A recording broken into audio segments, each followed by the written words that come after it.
Hello and welcome everyone to the Singularity Lab. I'm so stoked to have you here today. We got an amazing show for you today, an amazing panel, and I think an amazing topic today. We're going to be discussing what's going on with the mainstream media and how it's exploding across the UFO phenomenon. The UAP conversation is exploding across mainstream media.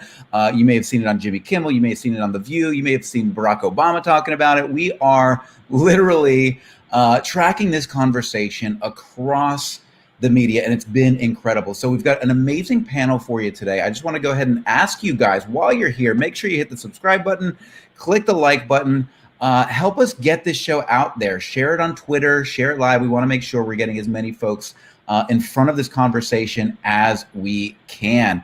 I want to go ahead and welcome my co-hosts today, my lovely wife, Kristen, and my lovely second wife, Luis. How are you guys doing today? Yay! I'm a wife. So you always wanted? I bet you didn't sign up for that. I guarantee you she did not sign up for that. Hey, Mikey. But yeah. Wait, before you go, keep going. Yes. Yeah. Is your microphone on? I believe so. I don't think it is. Is it not? I think you did the same thing that I did yesterday. Oh, I no. can hear him. You can No, hear I can me? hear him, but I don't think Let's it's the see. mic audio. I could be wrong. Oh, you're right. You Because I can are. hear the room noise. You There might be we go. hearing him You through my are mic. so right. How does that sound? Way better. That sounds Isn't that nice. weird how we started our shows the exact same way? Back-to-back is weird. days? You did it last night. I did it last night. Yeah. That is weird. Wow. And the problem is you can't even hear it. Like I'm hearing my audio coming through this. Yeah. I never would have known. Had you not said anything, I never would have known. Well, Yeah, hearing I your heard audio it- through there. Yeah, so you would have heard it too. It would have been a disaster the whole Yeah. time. Just a disaster. Well, I the whole heard show would have been I a heard it disaster. right before you cut my camera. I was like, "Man, whose room noise is that?" And I was thinking maybe it was one of the guests. And then, but you were the last person in the screen, so I was like, "Well, it's got to be Michael's." Yeah. So yeah, I'm glad we figured that out. Yeah, I'm glad we figured that out. Christopher Plain in the house. Welcome, guys. Ex-UAP. We got John Russell. So great of you guys to join us. Ethereal Aura. Jazz in the house. Rick Jazz in the house. Is he talking shit yet? I Yeah. haven't got to his comment yet. He So I sure assume he is. will. Is he? Yeah. Wow, Luis's fiance just took another shot across the bow. Where is that? I can't find it. Hold on. Jazz Shaw. I'm in the background, but I think Mike invited me by accident, and I'm just watching. Jazz is here? I don't see Jazz. No. I Weird. think he's saying you accidentally. I think he thinks that you accidentally invited him. Oh, Jazz, you're always welcome to join. Yeah, so there's no there's accident when you're invited to the show, Jazz. Wow, Luis's fiance just took another shot across the bow. Marco is here. What's up, Marco, Sibby, John? Great to have you guys. An amazing show for you tonight. I'm super excited. We've got just a killer panel. We're going to be talking about exopolitics. So what is exopolitics? Luis, you want to give that a crack, or you want me to? You explain Well, it. I'm assuming exopolitics is something along the lines of what politics is going to look like after disclosure. Yeah. Is So that the a idea pretty being decent definition? Yeah, I think so. I mean, what would be the reality after? Let's say, for example, if this UAP UFO situation was not simply U.S. compartmentalized tech, it was not simply China, Russia. If it was either A, an extraterrestrial phenomenon, or B, perhaps a breakaway civilization living underneath the ocean, which is what Kristen always tells me. Why are we going to Mars when we've explored 3% of our oceans? That's you say pretty much all the time. You say that. Well, I mean, such a even what they wild found idea. like an Italian castle in a lake today. What? The water level must have started going down, probably because of climate change, and Yeah. like the steeple of a church just appeared in the middle of a lake. What? How does nobody come across that? Water, dude. This is what I'm saying. This is what she's been saying. Yeah. I'm always like, oh, Musk is doing this, Musk is doing that. She's like, fuck Musk. Why explore the ocean, dummy? We don't even know what's Yeah. down there yet. Well, the only person who's really doing it is what's his name? James Cameron. What's he doing? I mean, well, he loves the oceanography and the ocean, and James he Cameron spent, I think, like 15 years of his life looking at the Titanic in a submarine. Oh wow. Huh. Yeah, I mean, he might even have like an oceanographic institute of some kind of like. really. Am I correct? Did he film The Abyss? Is that right? Do I have the right person here? Right. Yes. So he filled like the nuclear reactor to film The Abyss, which was that's right. apparently a shit show. He almost killed his actors doing that movie. Ed Harris. Ed Harris. Dude, that's a good flick. It still holds up too. Yeah. And I heard James Cameron is a rough to work for, right? Well, in that movie, yes. Like, especially that film. But yes, he is, from what I understand, he's a very, very demanding director. But that particular film, he almost he almost was not James Cameron because of The Abyss. But it ended up being so good that movie, I think, other than like he had just come off of Terminator, and the studio's like, oh, let's give him something to really do, and they gave him The Abyss. I think it was his second flick or one of his follow-up films to Terminator, and yeah, like you have to understand everything.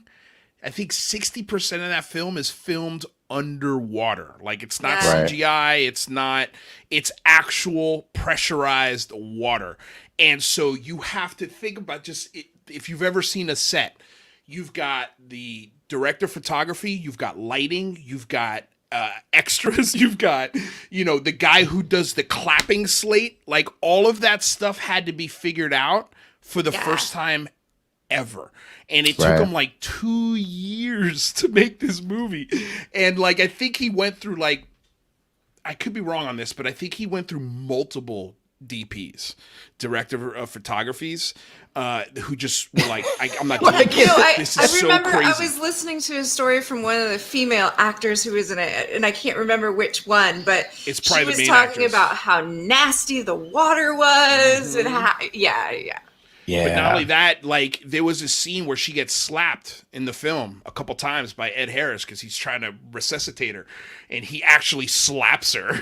like yeah, it was because Cameron was like, slap her, right? Because he's a maniac. He's a maniac, but he makes good movies. You notice that he only has movies that begin with the letter A or T.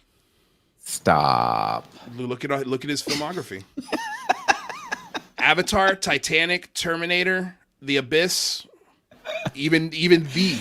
The Abyss is both. It's got T and A. It's something I can't remember the story behind it, but all of his films begin with either a T or an A.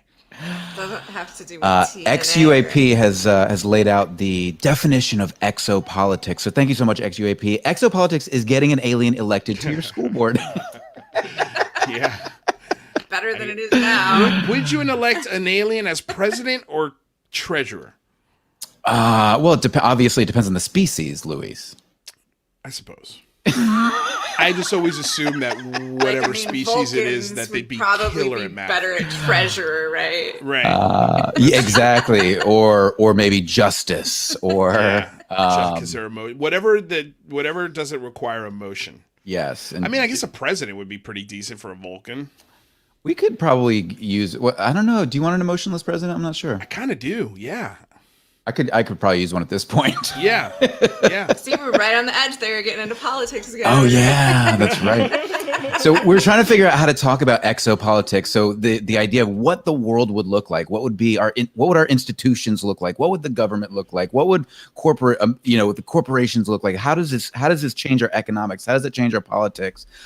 If we were to have some sort of disclosure of either an extraterrestrial civilization or an extra-dimensional civilization, or even a breakaway ultra, I think it's called an ultra-terrestrial, which would be like a breakaway civilization here on Earth. Fantastic. Well, we've got an amazing panel for you today. I feel horrible leaving all these beautiful people sitting in the green room right now. So we're going to go ahead and start bringing them in. We're going to start with Lisa, and forgive me, Lisa, if I say this wrong, Galarneau, and you can correct me when I bring Galarneau. Yeah. Lisa's an anthropologist. She's also an experiencer, and she is a writer, and she's got just a wealth of knowledge, and she's thought a lot about this idea of exopolitics and what a post-disclosure world would look like. Lisa, welcome. Hello. Good Great to to see have you all. you. Thank you. It's great to be here. Yeah, no, it's fantastic to have you. Thank you so much for joining us, and I'm really thrilled to have this conversation with you. I'm going to go ahead and welcome Max Moszkowicz, who is a journalist in the Netherlands, and he actually had a very interesting experience last night, which we're going to share with you here in a second. Welcome, Max. How are you? Hey guys, how are you doing? It's great to have you, man. And make sure you tell your wife thank you for letting us have you this evening. What time is it in the Netherlands? It's 15 past 1. Yeah, like 15 past 1. You are a baller. Wow. Dude, when he got on your show last night, It was like 4 a.m. for him. Yeah. Yeah, but he couldn't sleep. So to be fair, it's not like I was like Keeping him up. Wake up. No, Wake I up was and come on my excited. show. Yeah, there's no way you were tired. What time did you end up going to sleep after we talked, Max? Oh, I stayed up for at least an hour. I fell asleep Wow. with my clothes on the couch. My wife was so angry. We had a meeting for our son in the morning, really early, with the school doctor. It was a bad day. Oh, that's rough. So not only are you smoking, you're staying up all night and watching UAPs and missing Look, school. Michael, I saw UAPs for the first time in my life. I was excited. I'm sorry. Dude. I just love how his. I don't know what's more surprising: the fact that he actually saw this and how excited he is about it, or that his wife is just like, I never want to look at your face again. Like, I can't believe she was not interested. Like you said last night, you were knocking on the window while you were filming this thing, and she wouldn't get up. No. She was so funny. pissed. Man. Hey, welcome, That welcome, happened to Rather, and what? Oh, I was just going to say that happened Okay. to me with my first sighting in Chile, actually, in 1986, late 1986. I woke up a whole house full of people at 3 a.m. to go see this thing because I just thought it was totally amazing. And nobody was very upset about it. And then the next morning at breakfast, we're sitting around and people were very nonchalant about the whole thing. And, I was the exchange student, so this was the first time I'd seen something like this. And were telling me all kinds of stories about how they saw them all the time and how they were taking water out of the lakes and how they were being studied. And somebody had one chase their husband in their car down the road at one point, and just like it was just commonplace. Yeah, it was pretty. But amazing. did they get up to go outside and see it though? Yeah. And by the time we got out there, it was gone. But somebody else thought I was sleeping in the same room as another girl my age, and it was one of those. This is actually kind of typical, and sometimes this happens if you're having simultaneous psychic or telepathic contact experiences where I woke up, I felt like I was called to the window. At 3 a.m., I go to the window. I notice that it's very silent, but there's this hum and there's this bright orange orb in an otherwise cloudless starless sky. There was cloud cover, but I could see this thing, and then it moved, and I sat there watching it for a little while, and then the girl gets up to see what's going on, and I'm like, there's a thing. And she's like, oh my God, what is it? I'm like, oh, it's a UFO. Oh my goodness. Wow. That is pretty wild. That's incredible. Otherworld anthropologist says, "Yay, an anthropologist!" So they're excited to see you here, Lisa. And I want to welcome our final guest, and we may have another guest or two pop in a little bit later, but we've got Carl Vibe here today. Carl is a prolific YouTuber. He's launching his brand new YouTube channel, Carl Vibe, here in the next day or two, and I'm super stoked because I'm really excited to come hang out on his show. Carl, how the hell are you? I'm doing awesome. I'm glad I went back to my old microphone and headset, got everything going, and got my assets all ready for my channel launch. Finally, got my intro, outro, graphics, and all that. So I'm stoked. Yeah, I thought you were going to say I got my ass in gear, but Yeah. you got your That assets. too. Assets. That's all part of it. Both. Definitely. Yeah. So again, this conversation, I mean, actually real quick, because it's so exciting. Max, can you kind of walk us through what the hell happened to you last night? Oh, Lord. Okay. Yeah. So I have a bad habit since COVID, actually. I started smoking a lot again. And I went to the balcony right here in Amsterdam. And you know what you do when the streets are quiet and clear? You look at the skies. It was a clear night, beautiful stars. And when I really, focused on something I thought was moving, then I saw like it was not one, it was not two, it was like three in a triangle formation, and they were basically moving in a circular motion, and then moving around left to right, down and up, and all while keeping that triangle shape. yeah, actually, it was like they were circulating like this. Yeah. Yeah. That sounds like a Triskelion, I think it's called. It's very common in Celtic mythology. And you see a lot of crop circles with those kinds of designs. It's also what they call in Celtic mythology the triple goddess. So if you were to look that up, you could probably find those same kinds of symbols, and especially with that rotation, which you can't do if you're creating a crop circle, but you can communicate, with another dimension, right? If you're using light orb technology. Okay, cool. I definitely want to read more about that. But I ran inside, sorry, to get my phone to film whatever what was happening above me. But that's when I noticed it wasn't just a triangle, like left, right, behind me. There were like more light dots moving around, right?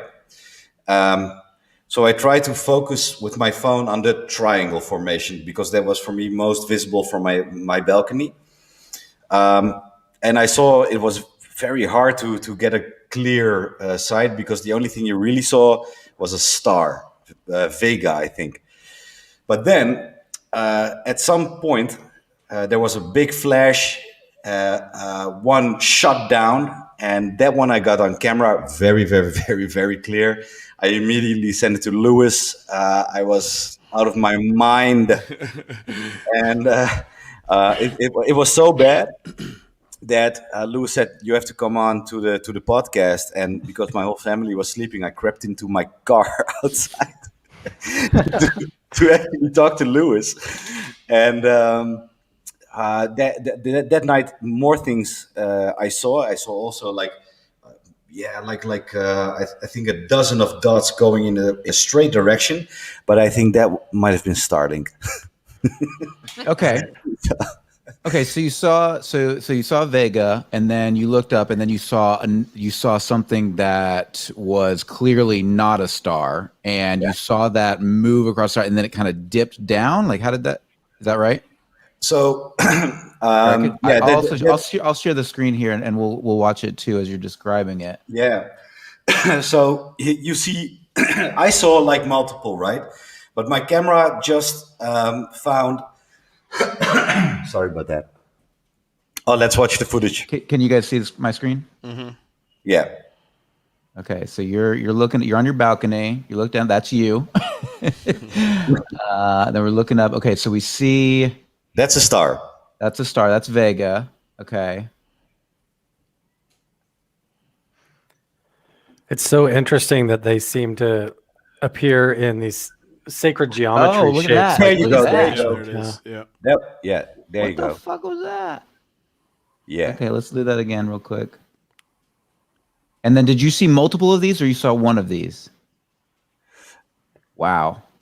And that doesn't look like, my first thought would be, is it a shooting star? Yeah. But that does not look like a shooting star. So That's this weird. is yeah. Well, this Yeah, is so what let me I think. This is what I elaborate. think. This is the most important part. You just scrub back a little bit, Michael, Okay. to where you see that post in the left-hand corner. Which This is how I think you could tell that Max is not full of S. And that what he's saying he saw. So when you go, it's right after that the light shoots down. You'll see like a post in the left-hand corner. Keep going. Yeah, I'll Right let you here. after this shoots down. Okay. Keep going. Keep going. Keep going. Keep going. Keep going. Right there. Yeah, that post. Stop. Okay. Okay. So Oh. that post right there, Max explained to me, is something they use in the Netherlands when you move into your building. You tie a rope around that, and that's how you could haul up furniture to the top floor. That's fucking So genius. it's a really sturdy post that's right above his balcony. And the reason why I say that is important is because when the star of Vega becomes really clear, the camera is having a hard time focusing between that post Right. and the star. So it's hard to see the other objects around that star because the focus is trying to decide what it's going to focus Yeah. on. Right. So when the lens goes out of focus because it's trying to focus on the post, the star also goes out of focus. So that tells you that the object is actually there. Right. It's not something that was later Imagined or put into or post production. Post production. Right. That looks exactly like what I saw and filmed right on Groom Lake Road by the black mailbox at Area 51 earlier this year. Oh wow! It looks really See, the strange. problem Tell the with story. these, Look at it. It's just that's wild. yeah, that's pretty crazy. But here's the thing, though, like, and it's not a knock. Oh darn, I gotta leave for a second, you guys. You guys talk about this. Darn it. Yeah. All right, I'll be right back. Yeah. Let me stop sharing here. Come back to StreamYard. Okay. All right. Yeah. Wait. You said you saw something similar, Carl? Yeah, my wife and I went over to Area 51 and we just sit in the truck and we did like reverse remote viewing meditation and played certain audio frequency tones out of the truck and a portable speaker. And then right after that, a blinking orb appeared and it was moving through the sky like weird, like it was wiggling through the sky, not steady like a helicopter or a plane or anything like that. It would pulse on and it would be very dim. It would like appear slow and disappear. And then it would go boom, so bright. It was like almost like a welding spark. You couldn't look at it. It was like, wow. And you'd have to look away.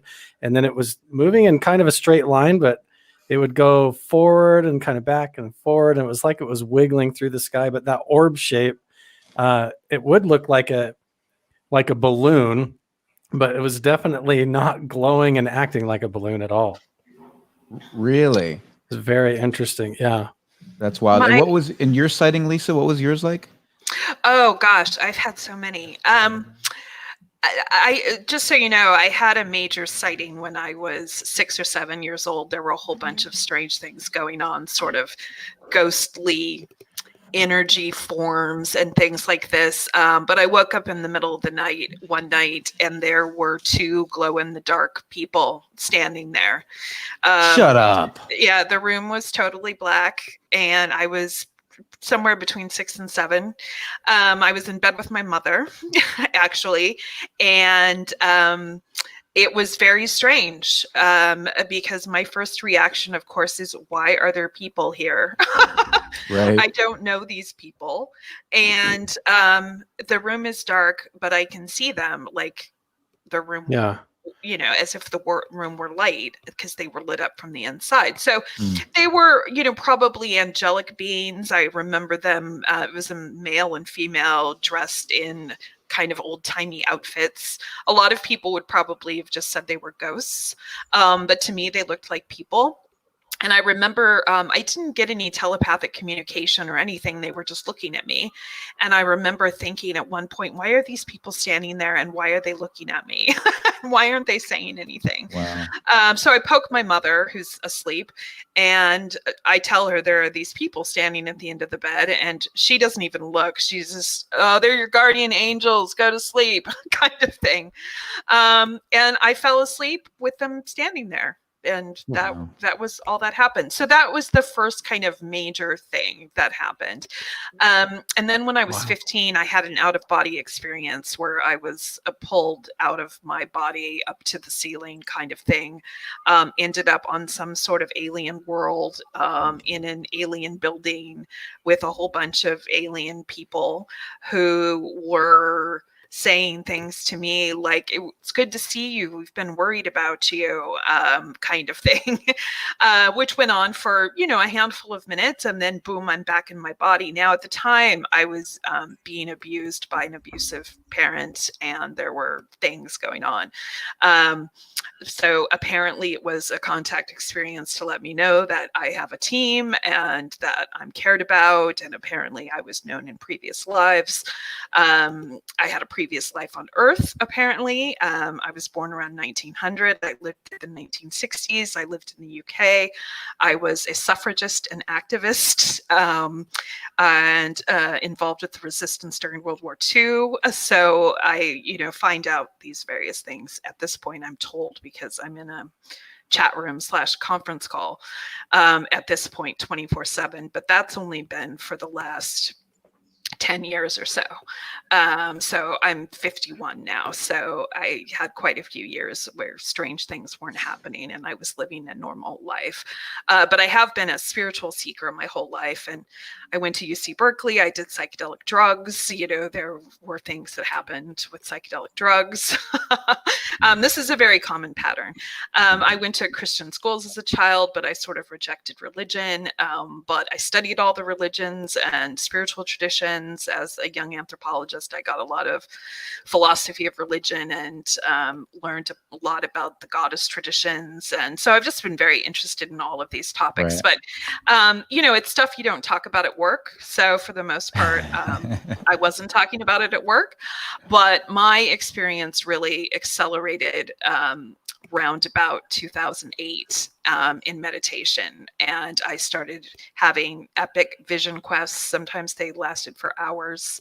I was getting comments made as I read things, as I watched things, and not always verbal comments, but, these like reinforcements that were just, when you know that there's a presence there, right? And it's very clear to you that there's a presence there. And then round about 2014, they started talking to me all the time. And really? Can I And this ask is still something, going on Lisa? today? Yeah, go ahead. Yeah, no, they're here right now. They're not talking to me right now because I'm talking to you.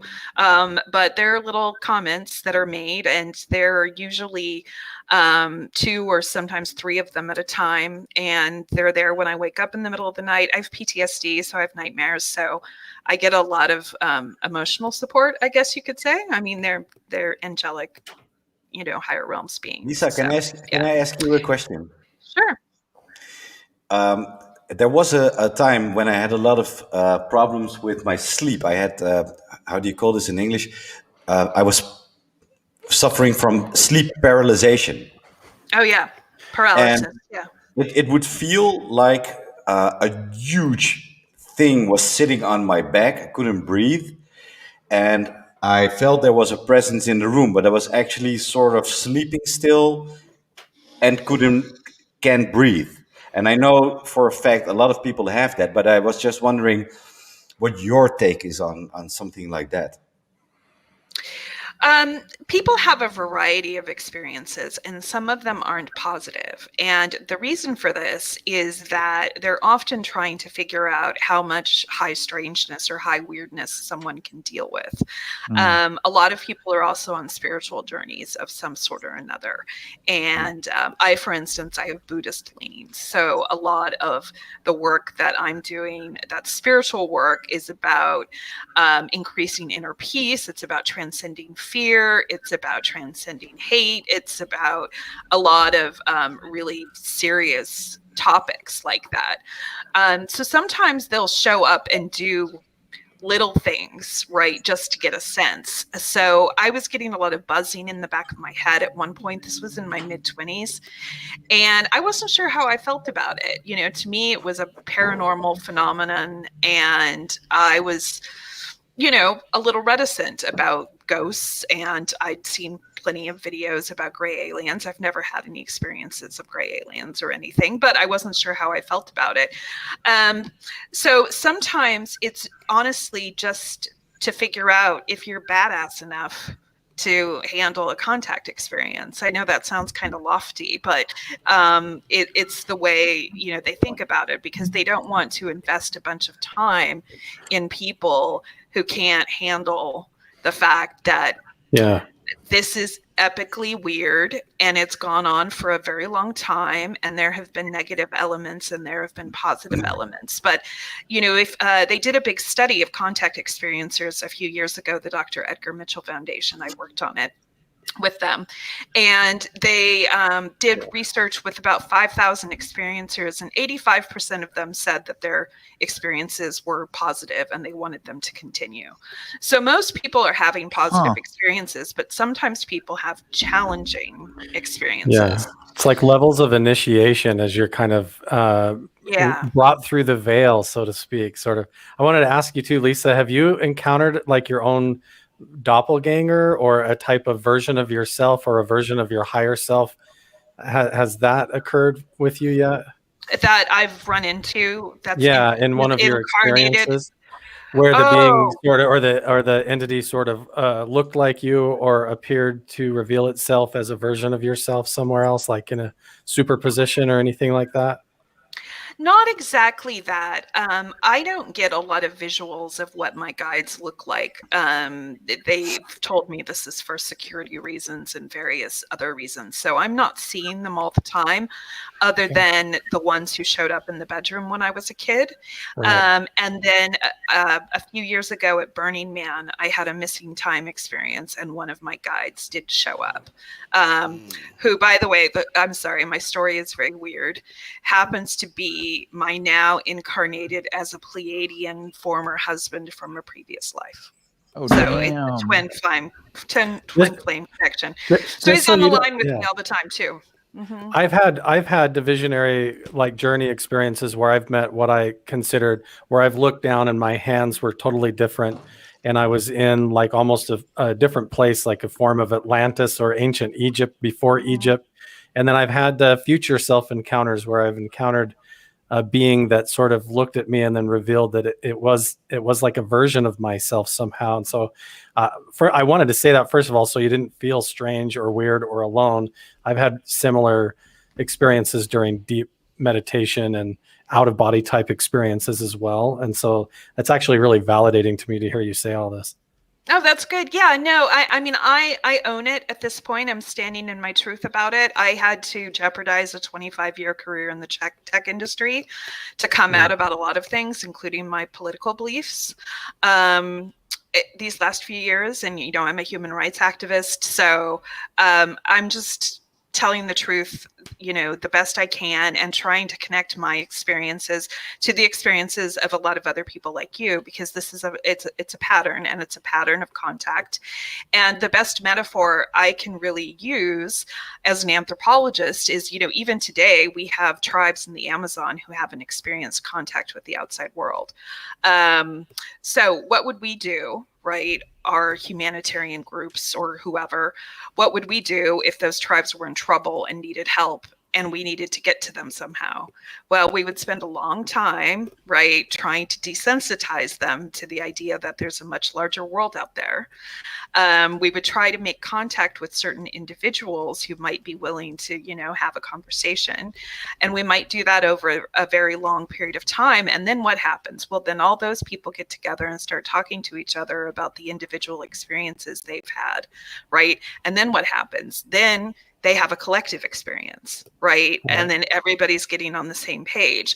And you don't have the shock of, you know, you people who are hunter-gatherers who are living like people lived tens of thousands, hundreds of thousands of years ago, are now dealing with a world that's, you know, full of the internet and cities and technologies and science, and also some things that are frankly not very nice.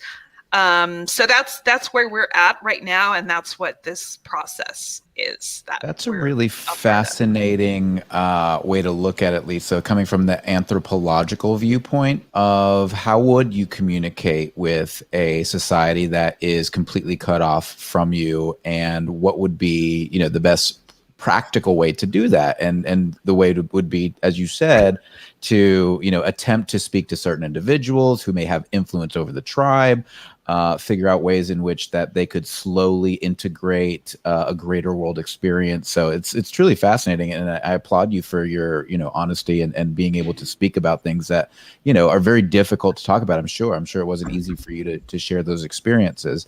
What do you guys think? And we brought this up, I think you brought this up last night, Luis, when we were talking about the phenomenon, and is there a possibility of a sort of manifestation aspect, right? And so do objects or UFOs appear in certain ways to certain people? And these are things that have been brought up by quite a few different ufologists and experiencers about that sort of thing.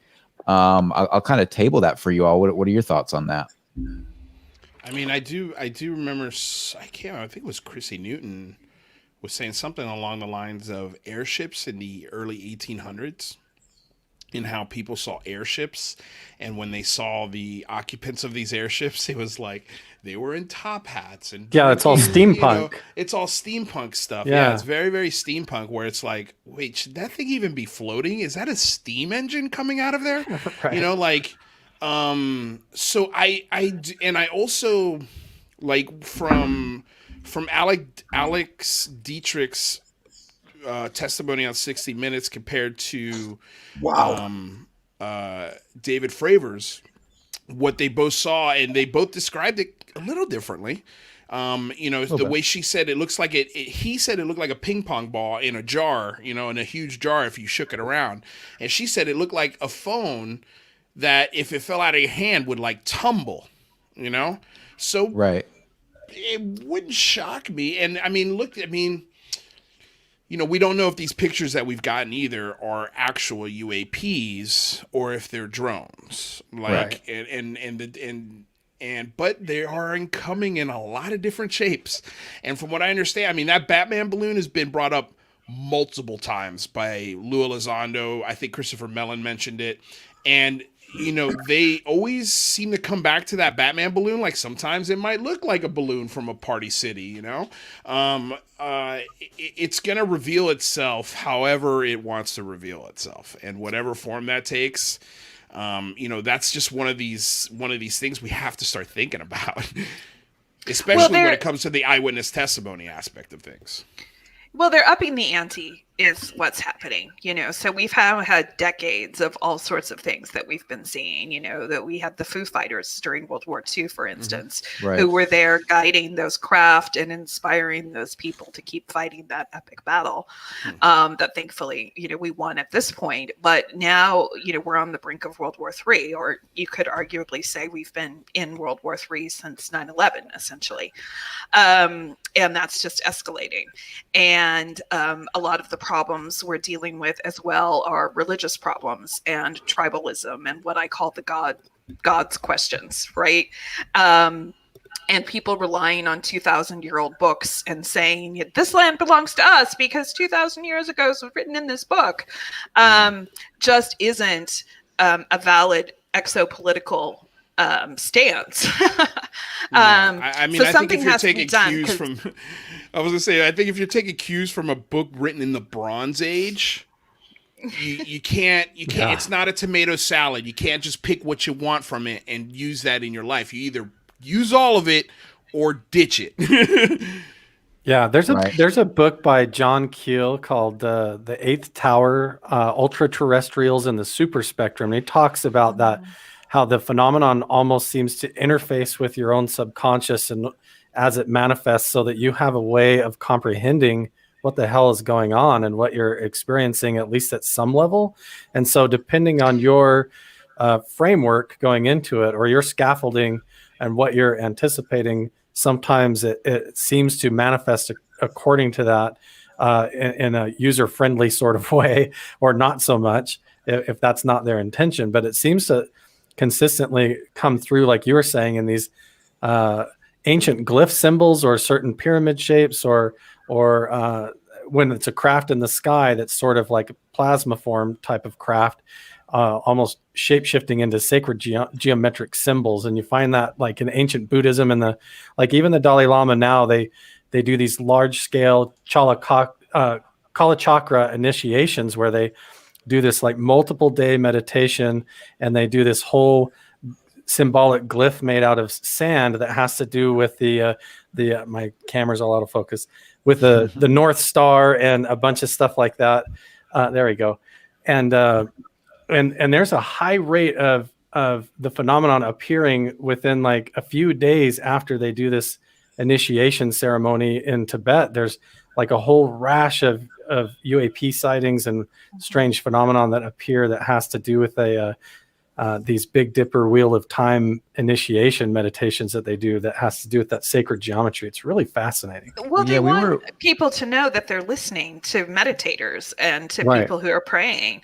And that's becoming a lot more explicit now, because what people are meditating and praying about is the health and welfare of our planet and the beings on our planet. And, we're begging for help. I mean, I'm begging for help as well for all of us, because we have a lot of issues that need to be sorted out, and a lot of conversations need to be had with some very high level people who are encouraging people to make very bad decisions. Stochastic terrorism.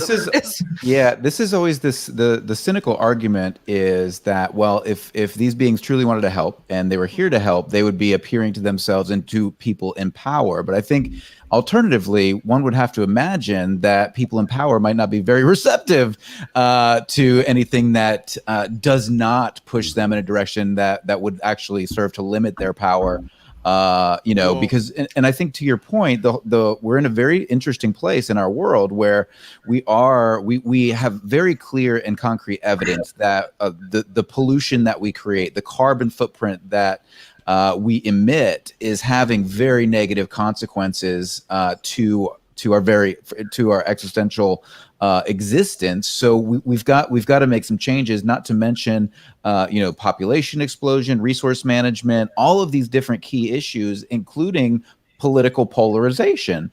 And so in this conversation about exopolitics and where we're heading and what we're trying to create out of the world, and whether or not we are truly being interacted with by whatever you make of the phenomenon, and we can further hash that out and talk about what those sorts of things are. But at the end of the day, we've got a very human problem here on planet Earth, and it's a problem we need to figure out how to solve with less polarization and more folks coming together. And I just find it very intriguing that in this time, May 18th, 2021, we just had the biggest mainstream media explosion of UFO conversation that we've seen since 1947. So what's really going on here? And what are we how are we going to use this? How are we going to use this moment in time to make something better? What do you guys think about that? Well, Sibby in the chat. Sibby in the chat was just saying something about nukes and Hiroshima and Nagasaki. Well, this really got started at the end of World War II, because what we made very clear to everyone is that we were willing to use those nukes. And then we spent the next many years testing, atomic and nuclear weapons. I think the U.S. had about 1,000 tests. The Soviets had something 900 and something tests. And that's when the effort that's currently underway really kicked into gear. But we're dealing with issues of government transparency, right? Including here in the US. The arguments they've been having this whole time and are still having is, how is this going to affect religion? right? And now we're not, it's just going to create absolute chaos, and nobody's going to know what their place is anymore. Nobody's going to want to follow the rules. Everybody's going to find out that we're effectively enslaved from birth. How's that going to affect people's worldviews? So just this constant sort of pushback. On the other hand, if you think about it in terms of exopolitics, the United Nations has an outer space agency. It's called UNUSA. It was set up, I think, around 2010. The next step of the process is establishing an embassy, right? Putting together, peace agreements, treaties, encouraging governments that don't want to do anything but keep land grabbing and grabbing oil and water and other resources to realize there are scientific and technological tools out there that will prevent us from having to do those things, right? Where we can modify weather, where we can refreeze the ice caps, where we can provide free energy technology, where we can provide all sorts of sustainable energy solutions, regenerative medicine, all of the stuff that we desperately need, right? Which would lay out on the table with some fairly harsh words being said about how ashamed we should be about what we're doing to our planet, to our people, to our children, but also with a plan for how we move forward, right? And how do we get the Mohammed bin Salmans of the world on board? And how do we get the Vladimir Putins and the Xi Jinpings of the world on board when they have a plan? And their plan is to keep doing what they've been doing all along, which is World War III. Right. Or at least land grabbing and maintaining control and power and expanding that power. Max, you had a comment, and then Luis. Comment.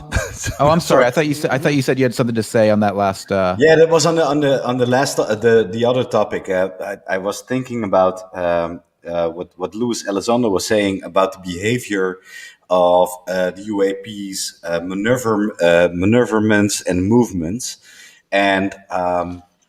Because we were talking so much about consciousness and meditation and the way energy works, I have a theory I want to share with you guys.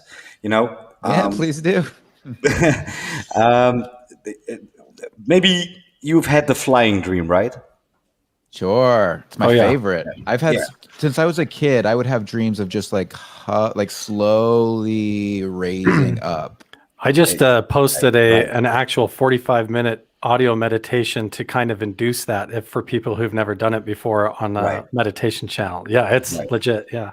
Right. So you walk to your bedroom window. You stand on the edge.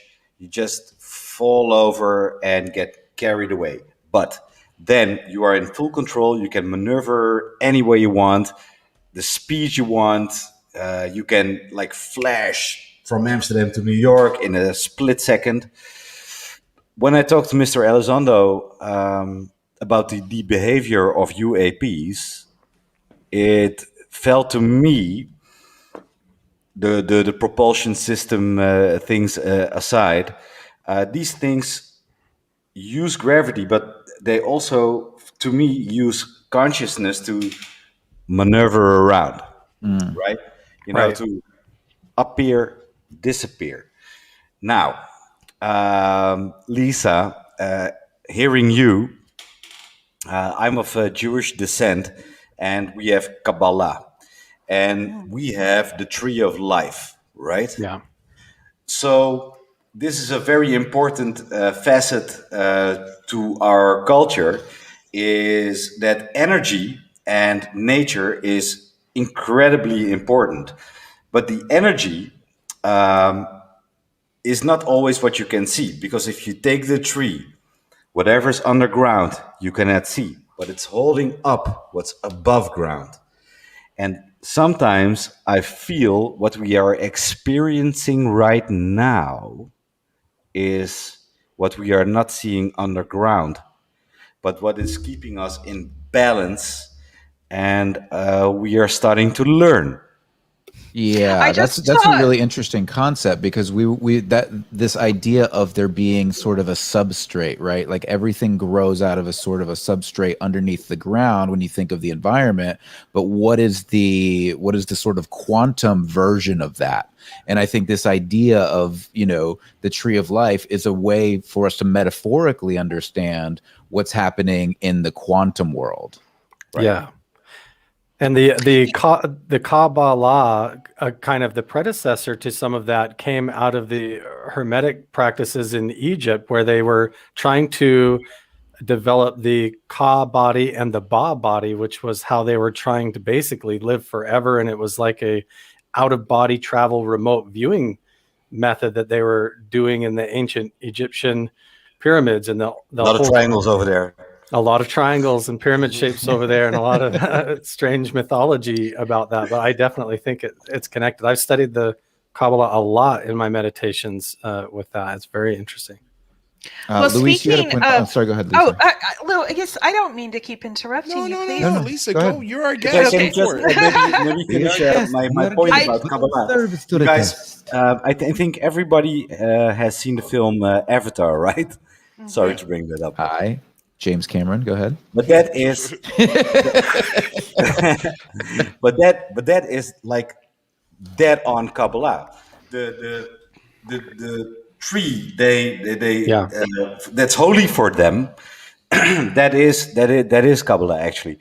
And that was what I was going to say. Actually, go ahead, finish your thought, and I'll give you my thought. Oh, I'm so sorry, Lisa. I just was going to talk about the fact that the big paradigm shift. When we think about the singularity, for instance, like I wouldn't agree with Ray Kurzweil about the singularity, and AI is going to be smarter than us. No, the singularity is going to be us rethinking who we are as beings, and what we are energy beings that are jacked into human meat suits, right? With consciousness that exists beyond the experience of being tied to a body, right? So this is also very Avatar in a lot of ways. And I do think that that's what the Kabbalah is speaking to, because oftentimes spirituality needs to be made more scientific and more rules-based, so that people, get that larger, expanded perspective on something. And I think that all of those things have been efforts to explain things that are fairly complex to us. And the Kabbalah goes way, way back, of course. We can think about this now in terms of virtual worlds and the sorts of technologies we're used to in the movies we've seen, like the Matrix films and all of this. But a couple thousand years ago, it's a different story. So yeah, I think that this all connects in some really interesting ways. Yeah. So to me, like to just finish my point, and then I'll shut up. No, please do. I think the energy part and the consciousness part might be very, very relevant for what we are experiencing right now. And you guys, Lisa, you were talking about meditation and like releasing something with that, or praying. I think that plays a huge part too. It's just speaking to some sort of energy, and like if we just take Kabbalah, Avatar, it's about energy and being connected with one another. And for some reason, and look, it's just instinctive, I think this might be very relevant for what we're experiencing right now. And I'm really curious about your thoughts about that, guys. Yeah, I mean, for me, I'll speak. I'm of two minds about it, and Louis, I joke with this about this with Louis all the time, that for half of the day I'm like, UAPs are absolutely real, there's no doubt about it, and for the other half of the day I'm going, well, maybe there's some tech earthly explanation for all this, or a natural explanation for all this. So I'm constantly back and forth in my mind about it, and I'm okay with that, because I'm not interested in being right. I'm interested in getting as close to the truth as possible, in a way that, for me, it's about the future of humanity. For me, it's about, I believe that if we're going to survive as a species, we've got to figure out how to do it together. We've got to figure out how to elevate our mental state so that we can truly see we are all connected. And so the idea of the technological singularity and how that plays into all of this, as well as the UFO phenomenon, is maybe it's part both. Maybe we are, because if you think about the technological aspects of the UAP phenomenon, it seems to me very likely if we are dealing with extraterrestrials, they're pretty damn technologically advanced, and they've found a way to assimilate the technology with the biology to create, to figure out a way to advance their species. And so I'm constantly thinking about how we blend the quantum world, the spiritual world, the technological world, and create something that we can all that bridges all of these gaps and creates a truly abundant and extraordinary society. Well, I think the first thing we have to do is accept that we live in an architected reality, right? And that design decisions were made for how the platform works, right? Including, if you read quantum hologram theory or you understand multidimensionality and string theory and all of these things. I mean, this is not stuff that just sprung out of primordial soup without any intelligence behind it. I agree with you. I agree. As a result, there are back doors in the system, right? Right. There are ways of for the system administrators who have root access, right, to deal with problems on the platform. I think it's helpful to start thinking about it in technological terms like that, because it is just technology, and ultimately we are just light, right? Everything is just light, but it can be arranged and organized in all sorts of ways. And these are some of the big epiphanies that I think will help us realize, how we're all connected by consciousness, right? That it's a vast cosmic internet, and we are nodes on this cosmic internet. Yeah. And some of us, get our 56K modem eventually, and now we're on the internet, and oh my gosh, what can happen? We're now on the internet. A great metaphor. Right? I actually and that's so cool, right? If what you're saying is accurate, and I believe it's pretty accurate in my opinion, I agree with that. How fantastic is that if we can start to interface as nodes in that reality and start to, manifest extraordinary things because we're open to that interpretation, we're open to that connection, and we realize that, it is, the energetic transfer between human beings, between all of the things that are happening and on this planet. I mean, that's extraordinary, and if it's true, then we can have some serious impact on the situation that we're in. I saw a video that I thought was a really great metaphor. I'll just tell you really quick. A little baby, 2 months old or so, was getting a cochlear implant. Baby's deaf, baby's crying. It's like a super hearing aid that they attach to the cochlear bone in your ear. And it can transform someone who's utterly deaf into someone who's not. So they're now putting these in very small babies who are deaf. Baby's deaf, baby's crying, getting the implant put in their ear. The implant gets turned on. The parents are talking, I love you, baby, blah, blah, blah. You've seen these ones videos, that make you right? cry. We're like, They oh, make you baby cry. can hear. But then baby's like, and away. smiling away because a new dimension, right, has been introduced to baby. And now, baby hears mom's voice, and baby's happy. And I think that this is us as well. And I think this shift into higher consciousness will be like that. Well, and another idea that applies is that for older children, because I know one who got the cochlear implants, when they first are introduced to the hearing, it is not the hearing that they expected. And they get very upset by the new sensory. So that's very applicable, I think, to what we're talking about. You're right. Because it could be some deeply people upsetting. Yeah, it depends on the kid. It depends on the person. It could be deeply upsetting. There's a movie Val Kilmer was in. He was blind, and they made him not blind, and he totally freaked out. And he got a little more comfortable with it, and eventually he decided, okay, I don't want to be blind, but he wanted to go back to what was comfortable. So there are going to be people who are going to react like that as well. Right, and there's also this idea of like ableism porn, and like you're getting your gratification off this child becoming Right, and able, and it may be a different experience for them. So and it's finding that also balance. a huge political argument in the It is. hearing and the non-hearing community. It is. So we've all got to be aware of those sorts of things, because a lot of people who anyway. But the Wait, point is there people in the? I'm sorry. Wait, is there people in the hearing community that are against this implant? People in the deaf community are very against it. Some. Yes, the deaf community is a very peculiar, it's a huge spectrum. specialized, and it's very difficult for us to understand.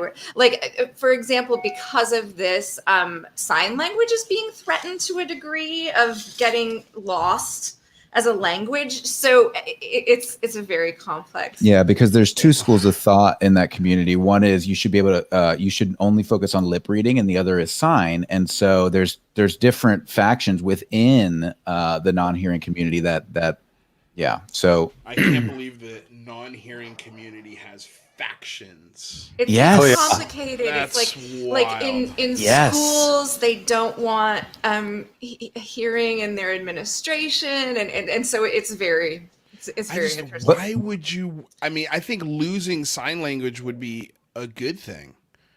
That means everyone can hear. It's complicated.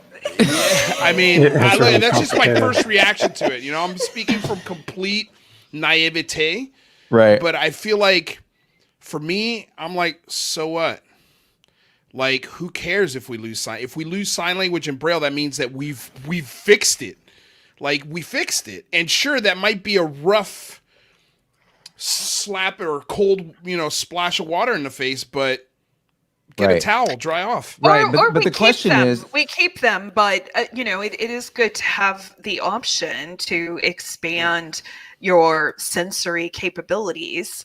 But that doesn't mean we have to lose Braille or we have to lose sign language or And those people do what they communities. can to keep Yeah. Latin alive, And cursive, Exactly. We still calligraphy. call that alive. Yep. But I mean, do we need cursive and calligraphy?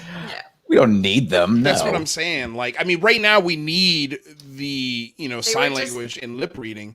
Yeah, they were But just if methods of writing to like keep the dyslexic kids low. Yeah. I'm dyslexic. well, I mean, I feel like that's just I don't know. That's for me. That's the cycle of life. Like there are sculptures in museums that if they broke today, no one would know how to fix them. Because the art has been lost, and there's something romantic in that for me anyway, That's where it's true. just like hey, that's why it's priceless, like that's why it's a priceless piece of art. And so, I don't know. For me, I would have to, I guess, read about it or maybe watch a couple documentaries and understand why they're hanging on to that so hard. But yeah, Kind I of like mean, people that refuse to get a smartphone. They hang on to the flip phone, or they don't even Right. want to go online. And Right. it calls to brings up a good point about the exopolitics as disclosure comes out and everything. Is how many people just don't want to know. They want to stay in the colors of the rainbow and the spectrum of hearing that they currently have, and trying to go outside of that is a psychic trip that they don't necessarily want to go on. They're afraid they'll get fractured by it. Well, no, Well, that's a here's great my point, and I analogy. think that's why it's so valuable to understand that. It's like some people, they're very open when they have a new extrasensory perception.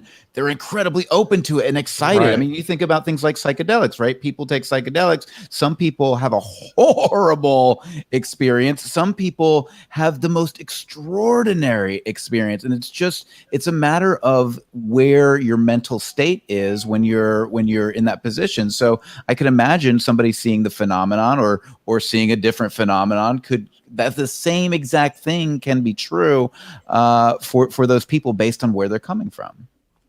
Yeah, I've been thinking about this a lot in light of the pandemic, right? Because the pandemic is a major singularity type event that's now happened to us. Everybody on the planet knows about it, or most people do, whether we want to know about it or not. People have to engage with the topic because it affects everyone. Now, I'm not saying that disclosure is going to be like the pandemic, because this is actually going to be incredibly positive. But the news will be out there everywhere. People's questions will be answered. People will decide how they feel about it. But I think ultimately what they'll see is that the benefit to humanity is great enough that it makes sense for us to at least consider, right, going down this road. Which, is being heavily encouraged right now by allies of ours. And some of them are beings who previously lived on Earth and dealt with a bunch of crap and are trying to help from beyond, if you will. So I'm an optimist fundamentally and a bit of an idealist, but I think it will go better than we think, as long as the questions that people have are addressed in a way that makes sense to them. I think we're waiting for this to happen. So what does this look like? I mean, we're in this really interesting place where, you saw in 2017, we had the New York Times, the very first, it was the first in, I guess, the last 30, 40 years, paper of record to talk about the UAP UFO phenomenon. Several years later, the Pentagon finally admits that these videos were legitimately taken by the military. Both audio and video are accurate. And over the last several months and within the last 2 weeks, we've seen just an explosion of these conversations. We've seen, I can't tell you how many times I've seen Barack Obama asked about aliens in the past 2 weeks. You've got Kimmel asking him, you've got Corden asking him. He was on Colbert last year. Yeah, he has explicitly said many times, and so did Hillary Clinton, by the way. Said things like, "Oh yes, they exist. No, I can't tell you about them, but yes, they exist." Right? So we've been getting this drip, drip, drip of disclosure because they've been trying to do this going back to the 70s. Right? Jimmy Carter wanted to have an honest conversation with Americans in the world about what we knew, but again, pushback, right, from entities within governments, and then we've had other, international governments who have come out with some, very interesting information as well. The place where the conversation doesn't tend to progress, which frustrates those of us who are experiencers and spiritual people and people who have a different perspective on this, is we seldom get into the, well, who are they and what do they want conversation. Right? It's always the kind of maybe they're still earthly, maybe they're the Russians, maybe they're the Chinese. We don't think so, but maybe.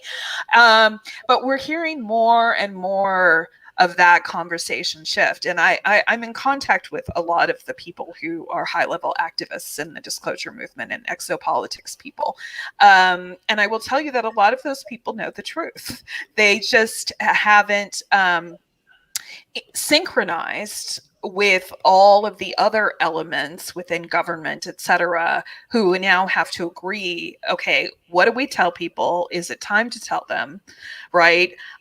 Do we let them keep thinking this is just the Chinese, the Russians, and this is just World War III stuff and we're hosed?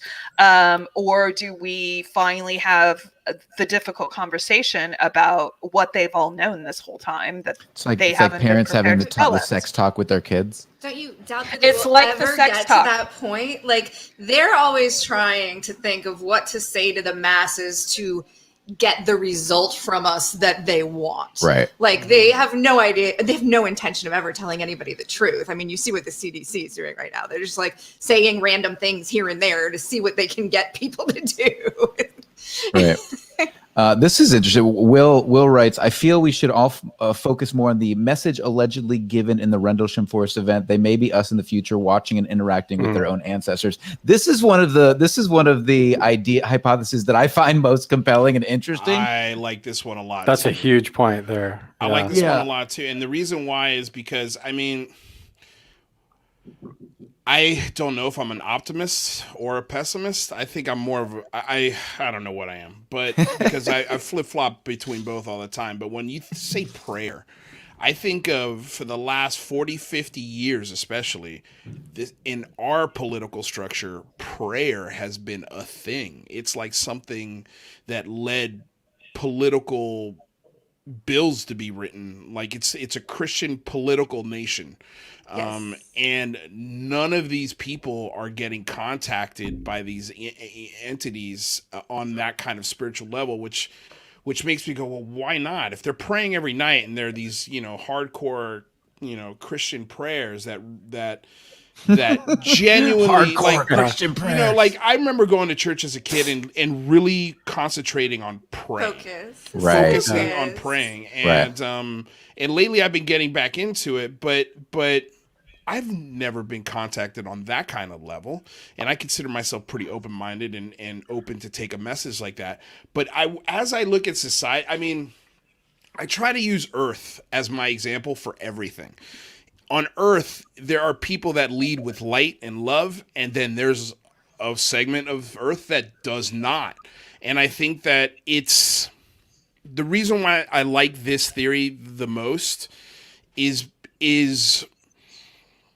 it for me, it makes the most sense. Like I can see right now, as we're having conversations, there could be 17 versions of this conversation happening on multiple levels, like a multiverse. And what are the differences in those conversations?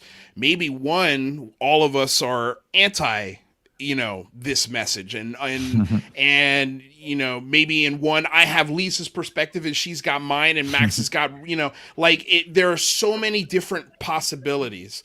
But I do love the idea of the consciousness and the soul even being in this meat bag, and this meat bag is sort of the antenna.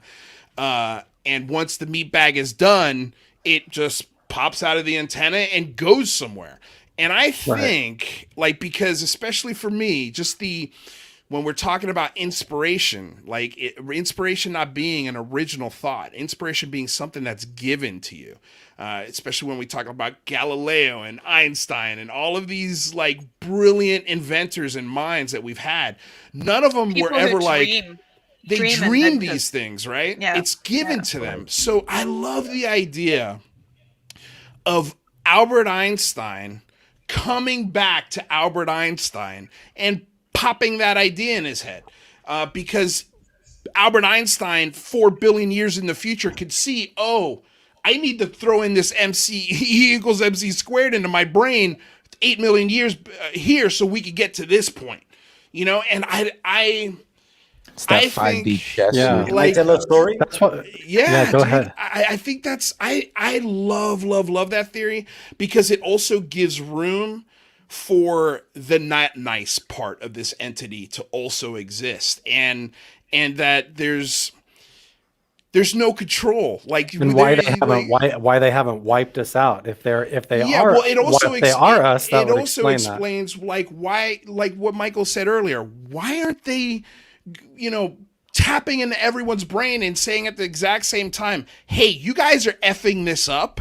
You need to get rid of the nukes. You need to get rid of this. You need to get rid of that. And literally downloading it into our brains. So everyone would go, oh, yeah, God, nuclear weapons. Those are dumb. Let's get rid of those. But if that's not happening, and that's the part that scares me, is there's been resets, multiple resets on this planet. And I don't think they care. I really don't. I think it's well, they didn't get it right, so let's see if version 4.0 gets it right. And if version 4.0 doesn't get it right, well, then let's reset it and see if, if the world ends, it won't be because of a cosmic, meteor. It will be our own doing. We did it to ourselves. And then the planet heals, after 20 million years, and nothing that we built or ever thought of is existing anymore. And then we pop up again somewhere in the timeline, and then we start from scratch all over again. And to me, that seems like the most plausible for me, because it just seems. Can I just tell Real quick before you go, Max, I just want to do a quick commercial. If you haven't liked this podcast yet, if you haven't subscribed, make sure you do so right now. If you want to hear conversations like this every Tuesday and Thursday, click that button, click that subscribe button. Make sure you like it. Follow all the links. I forgot to put everybody's descriptions links in here, so I'm gonna get those in later. Come back if you want to follow these folks on Twitter, because we're gonna have a lot more of these great conversations. Max, go ahead. Yeah, so about this conversation, Rendlesham Forest. I saw the Green Street interview, and I think we're talking about that, like the military dude who put his hand on the UAP, and something was uploaded to him, right? Did you guys hear that story? Yeah. So he went home, had the incredible craving to write down something on a piece of paper. It was like ones and dots, right? Zeros. 30 years later, he gave it to an IT guy, and it turns out it was coordinates, blah, blah, blah, blah. Something was uploaded. It was an incredible interview with Stephen Greenstreet, New York Post. Now, we are talking about energy and things being passed forward, right? I have a weird experience about that. Maybe it's like DNA memory, but my grandfather, he's a Holocaust survivor. He went to Auschwitz. He survived about 3 years of that camp. He lost all of his family, his brothers, sisters, father, mother. But he stayed alive for a long time. My great-grandfather stayed alive for a long time because my grandfather was an amateur boxer. So he would step into the ring, fight with Nazis, fight with other inmates, etc. So badass. That's awesome. Yeah. Should be a movie. I want to watch that movie. So fucking badass. Yeah, but here's the twist. Yeah. He never told anyone about this. I just found out 2 years ago. Wow. Yeah. And it was from archives. There was a journalist who dove into it. And I had a fascination with boxing since I was a child. Now I really have to go down the rabbit hole and tell you guys everything. Okay. My grandfather gave me, when I was 5 years old, his old boxing gloves, like raggedy old 30s boxing gloves. And I always boxing kept them. gloves that he used to beat up Nazis with. I don't think they were that old. I'm not sure, but I really hope so. Yeah, I mean, what other boxing gloves would he give you, right?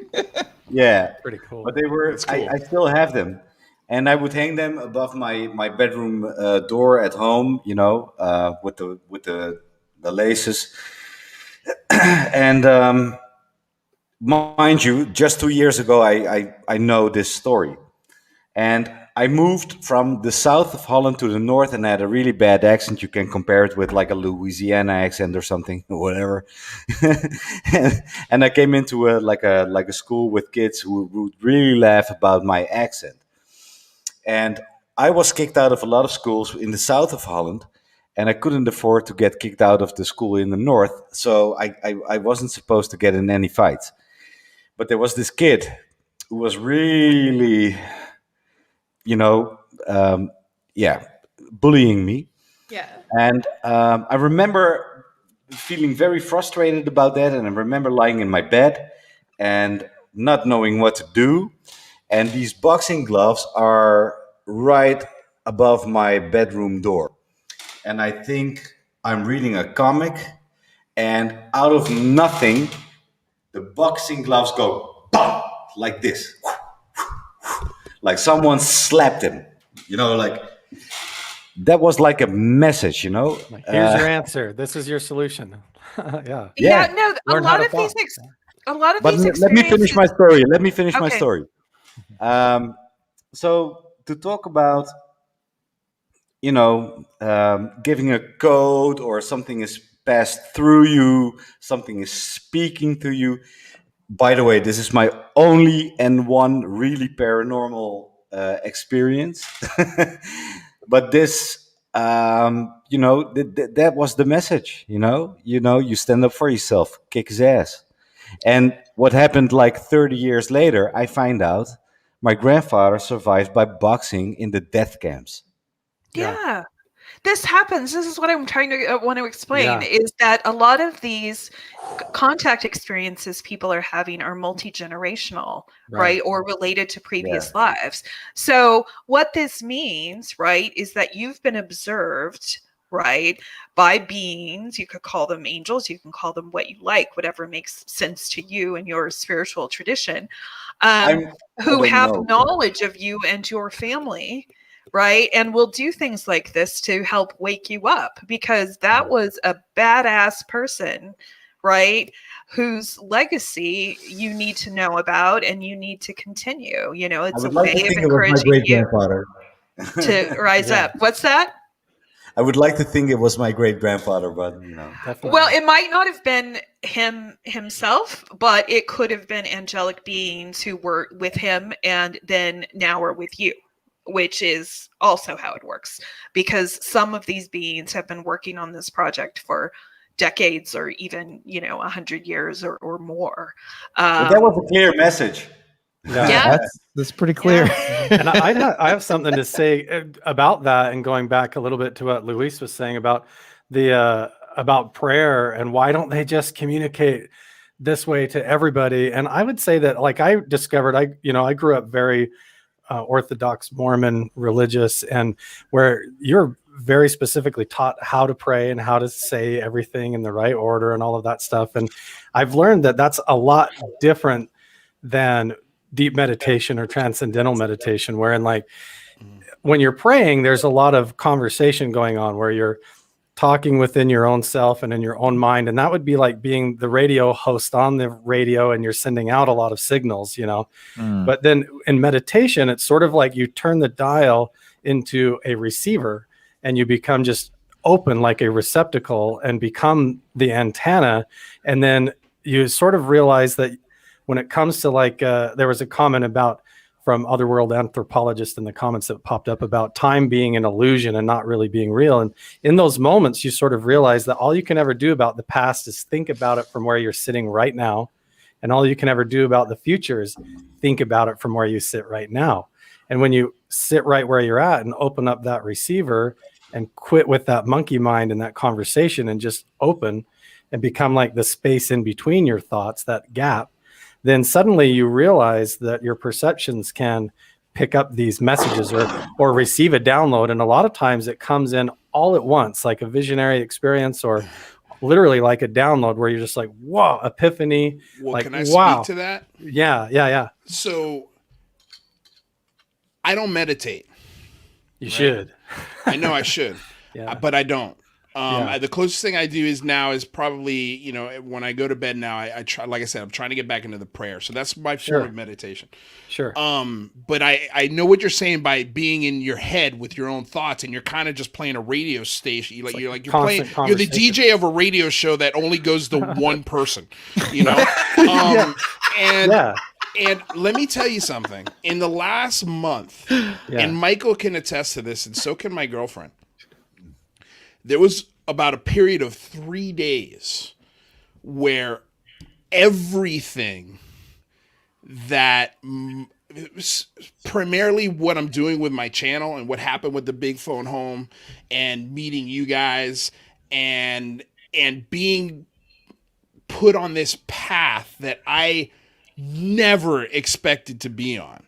And for a period of 2 days, I was overwhelmed with emotion and just I couldn't articulate the things that were being put into my head. Like, that's why everybody's, well, where do you get the energy to do 5 shows a week? What is it that makes you tick? Like, I'm telling you, it's not me. I'm not in control of this at all. And that is where Lisa's hypotheses, like, really, really ring true to me, because and this idea of time It's not linear. It goes out like a sphere in every direction and touches everything, and it's all happening right now. Right now. Like everything I'm that's with happened you. in the past is right now. Everything that's going to happen is right now. It's all happening right now. And I always go back to Lou Elizondo's metaphor of the cigarette. And that is, if you haven't heard it, the ash, if the cigarette represents time, like everything from the Big Bang to now to the future and beyond. The ash is everything that we've done up to this point. The cherry is right now, and the unsmoked cigarette is what's going to happen. And in that timeline is also the phenomena. So UAPs, UFOs, extraterrestrial visitations, hyperdimensional beings, all Bigfoot, all of it. Okay? And my question is the phenomena just as vulnerable to the person who's smoking the cigarette? Because there has to be a smoker. So who's the smoker? Are you talking about me? No, definitely not. But my question is, if this metaphorical cigarette is everything that's ever happened and that ever will happen, then who's controlling the cigarette? What is controlling that cigarette? And to me, that's I love the idea that this phenomena that is visiting us and maybe even planting thoughts into our heads is subject and is just as powerless to the person who's smoking the cigarette. Moszkowicz says you are entering the singularity, Lou. Yeah, I am. I like thinking about it. I mean, that's sort of that viewpoint, and I've heard it before, and I understand it sort of implies, though, that we don't have any free will, that everything is elegant order, and everything that is going to happen has already happened, and it's all designed. And well, it's not so much free will, but it's all of the outcomes are realized, and we just happen to be in one of those outcomes. It's like a choose your own adventure story. So free will can exist simultaneously with this infinite nowness. You can choose which end game you want to realize. That's the free will. It just has to be a boring piece of early. But I do agree with Lewis on this way. I do agree with Lewis on this subject. It's like there is something going on, Why are some people so drawn, and there's not a lot of us, to this subject? It feels weird, and I think Lewis is saying what we all kind of feel is like we are kind of overwhelmed with a feeling of being receptive and to whatever is going on right now. And for some reason, having an obsession with it and having the incredible crave to put out content or something. Yeah. No, right. I mean, like when this was going on, and I was telling Michael, I see the code, like it was like the Matrix. Yeah. I could see the code. And I see where I'm going. And for the first time in my life, I've never been more clear ever. And it really hit me when my mother called me. She's like, "What's going on?" I'm like, "What do you mean?" She's like, "Something's happening. What's going on?" And I'm like, "Mom, I can't explain it to you. Like, I can't explain it to you." And I hung up on the phone with her, and I just lost it emotionally. Like, I could not control the emotions that came out of me because it was so frustrating that I couldn't articulate myself in this feeling, this very spiritual download is what I kind of call it, right? I wasn't looking for it, Carl. I wasn't sitting in my room with the mantra and the thing. It just happened. And you can't get it by looking for it, because the seeking actually is like you're the announcer and you're not listening.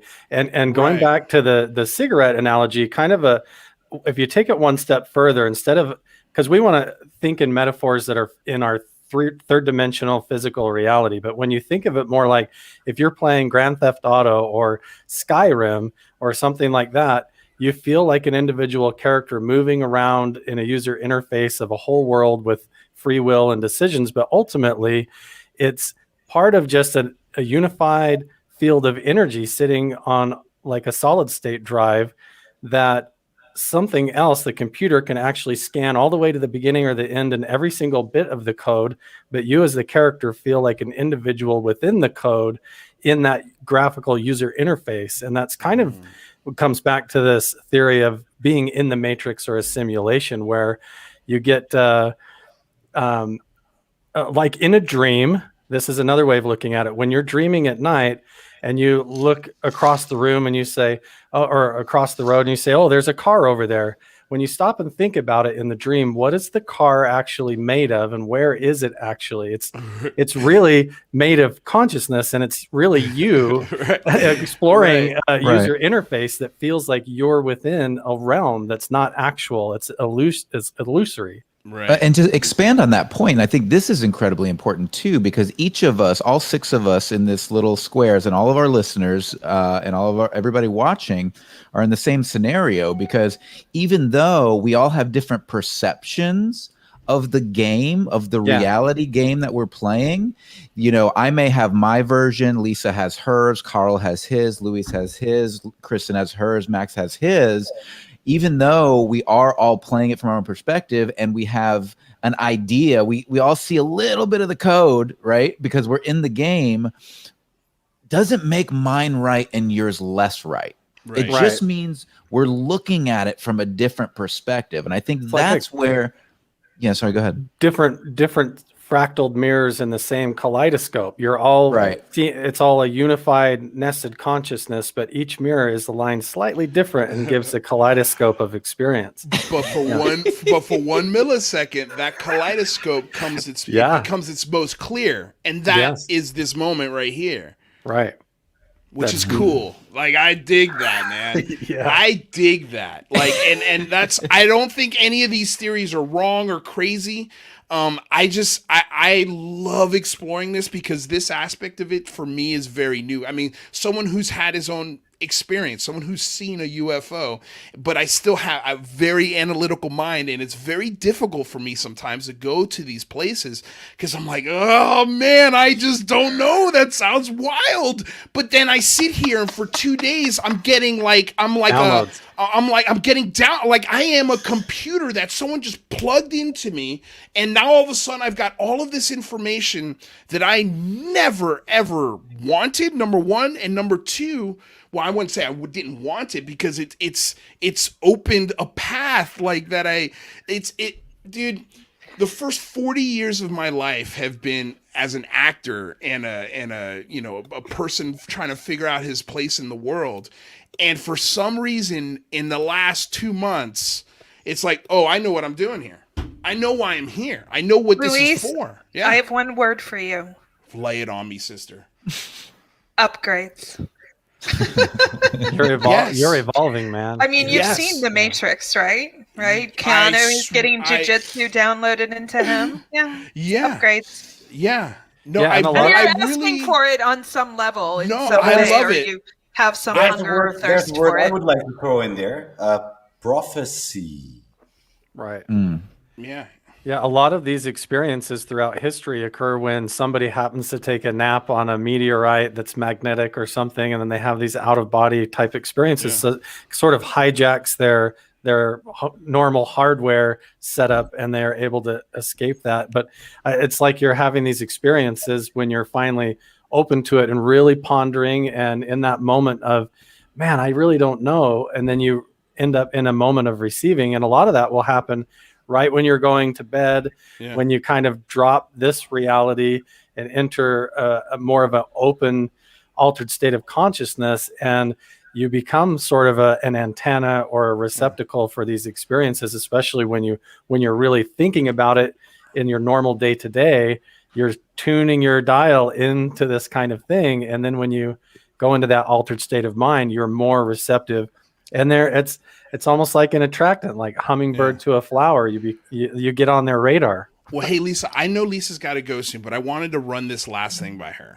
So when I laid this experience down to a very well-connected military person who's been on TV here in the last few days, I can't tell you who it was. When I told him exactly what I just told you guys, he's like, that's the mission. You're on the mission.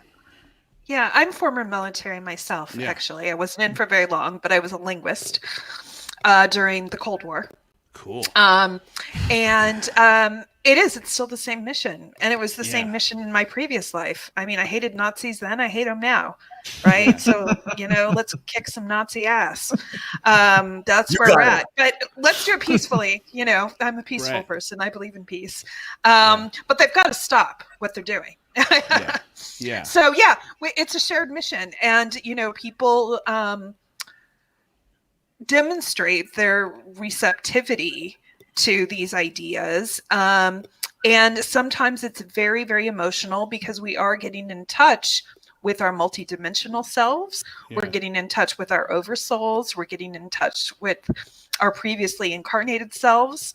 And let me ask you, Lisa, if that's the case, if we're on a mission of some kind, do we have, because it now goes back to that free will question, is it free will that's guiding us on this mission, or is it not?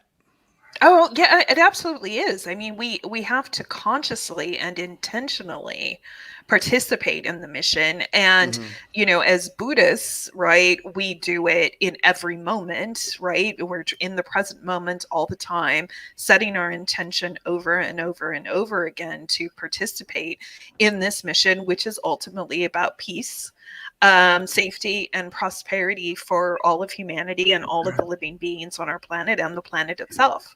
Yep, that's the collective mission, and that's what people are meditating for. And I would be happy to do that. Yeah, just let me know. Because I want to go into your Cold War background now that we've now learned about that and your linguist expertise. But I think you need like 3 hours.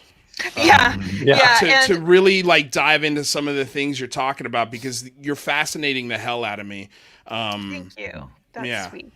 Yeah, well, and it's fun to talk about this, to nerd out about it with, other people who are interested. And I love all these different perspectives. Carl, you've obviously done some very intense spiritual work and have that perspective. And, Max, your perspective, with the Kabbalah and other Nazi things. Gloves. It's important that we realize that part of what they're trying to do is tailor the message to us in a way that we will personally understand. So these experiences are often deeply personal for people and sometimes can't really be explained all that well. But that's also just all part of the whole thing. It's how they do it, right? And, it keeps us all motivated and inspired in a time, when frankly, it's pretty awful. And I have some great stuff that happens. They sort of fade lights up and down in my bedroom. I hear all sorts of like weird noises and they're like, ha ha ha, kind of thing. So they're playing with me like all the time. And part of it is just about keeping me amused in quarantine. Right. So, and they'll be like, look what we can do now. What's that's that? him with the boxing gloves on? Oh, that's his grandpa. That's awesome. Oh, wow. Yeah. That's so cool. Wow. And those are the gloves he gave you, Max? No. Oh. They look like it. Wow. Dude, I just want to give a quick shout out here to Eric Dubnica, who just said, working in the art studio, listening on the phone, but had to run inside to comment. I absolutely love this show and the topics y'all are being so open to discuss and share. Thank you, thank you, thank you. Well, we thank you, Eric, for tuning in and listening. Make sure if you guys are listening right now or watching, hit the subscribe button, hit the like button so we can make sure we get this out to as many people as possible so we can continue to bring it to you here at the Singularity Lab every Tuesday and Thursday. Lisa, are you going to get out of here or where are you I at? do, unfortunately. I'm going to run, That's but but it's been great, and I'm sorry I wasn't sure how long we were going to go, but I have to go have dinner with someone. So Not at all. We Enjoy. appreciate What are you eating? joining us. Italian. Ooh. You know what? I Yeah. was thinking you were going to say that. Whatever. No shit. I swear to God. I swear Really? to God. Okay. Swear to God. Swear to God. I was like, I I bet it's believe you, Italian. Louise. I believe you. I Bet it's believe you. Italian. I had Yeah. Italian last night. So there you go. Yeah, we've got a great Italian restaurant right up the block across above the Whole Foods, and it's got a Where are great you? view Where are of you in the park. country, Lisa? I'm in Seattle. Yeah, I'm from California. I'm from Northern California, but I Okay. live in Seattle. Yeah, I lived in California for a long time, and I lived in New Zealand and a few other places. But yeah. Lisa, you have to come back. I have a million questions for you we about gotta your get you a Carl experiences. Vibe just- show. Oh, we Yeah. should totally do that. You're totally welcome on there Thank anytime. you. 'Cause I Well- totally want to dig into this stuff. I do have an epic blog, and I will try to post some links where I've explained a lot of this. I've written something called the ET Manifesto, which I do a lot of co-created channeled messages that I write together with my team of guides. And it's a lot of really explicit information. And, I was very involved in a lot of women's movements during the 4-year nightmare of Trump. And so there's stuff about that in there. But, it'll just kind of give you my perspective, this confluence of things that all kind of started happening back in 2014 when we really got headed into the toilet, and we've been doing a lot of work to try to pull us all out. So I'll post some links on my Twitter, and you can go take a look at my Medium. If- What is your Twitter? Before you Can you go, tell yeah, I was us? going to say before you go, if you could share with folks where they can find you on both Medium and Twitter. You do a lot of writing. You do a lot of could you please share with folks where they can find Sure. you? So on Twitter, I'm Lisa Ga, so Lisaga, Found you. and there I It's am. fully vaxxed. Oh, I'm already following you. Yeah. He goes, "Oh, I'm already following you." Oops. This happens. I sneak up on people too. Yeah, no, I see you now. And you'll see my Medium link is my pinned tweet. And I manage a bunch of publications, but one of them is We Are Not Alone, the Disclosure Activists. You can also look at disclosureactivists.org. I'm just going to be transparent and tell you that my co-founder and I fell out. He turned out to be QAnon, so we're not super active anymore, but our blog is still, it was really sad. But our blog is still up and all of that. And I dive into all sorts of pretty detailed stuff because, I was a tech industry futurist for a long time. So there's a lot of science and technology stuff in there. And I get a lot of views on my stuff on Medium, so people seem to like it. Otherworld Anthropologist otherwise- says Lisa did a great job explaining super reality without sounding like a lunatic, and that's not easy to do. Well done. I've worked on that very hard for a long time. I'd like to make one point before I go, because this is an Please. important point. I'd like to talk about the scientific truth embargo, because one of the big issues that we've run into as scientists, I'm a social scientist, but I'm still a scientist, is that we still get all this hard pushback about proof and evidence. There is no proof, right? We talk about crop circles. Oh, that's a hoax. Everybody knows there's no proof. There's no real evidence. Show me the real evidence and maybe I'll then believe you. Well, the fact of the matter is that the hard scientific method requires us to be in control of experiments in order for us to deliver hard scientific proof. So phenomena must be observable, they must be predictable, they must be repeatable, right? How can we deliver hard scientific proof for UAPs when we're not in control of the experiments. The best we can do is offer anecdotal evidence, or we can collect forensic evidence, as has been done with crop circles, because there are changes to crops and soils and other things that can be measured scientifically. But Lou, do you have an answer to this? I do. He did. He wasted it. He knows. I do. He knows the answer. They asked the exact same thing about earthquakes. We measure and do those when we still can't predict them. We don't know when they're coming. They're very, very difficult to measure. They're really unpredictable, but that doesn't mean we shouldn't study them. Right. It's Yeah. selling like livestock until they're coming, and we still can't. Right. Yeah, I know, right? Good point. Right. Well, So, anyway, I it was mean- great hanging out with you all. Thank you so much for having me. And yeah, we'll do this again, and come up with more stuff to talk about. Yeah. That's I'll awesome. go It off was a and pleasure, talk Asia. to my team about it, and we'll see what else you guys need Bring to know. them. Bring the team. Bring the team. We want to meet the team because that could be fun too. Yeah, sure. We'll do that sometime. I do direct voice channeling, so if you actually want to talk to them, I can make that happen. Okay, Yes. great. Thank you so much. I think that might be Carl Vibe channel right Maybe- there. That sounds awesome. I would love that. Maybe next time.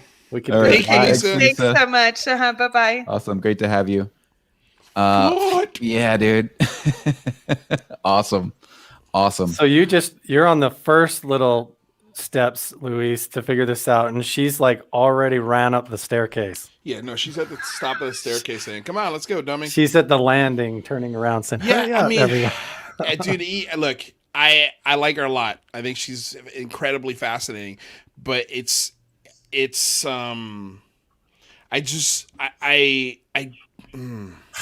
how do I say this? I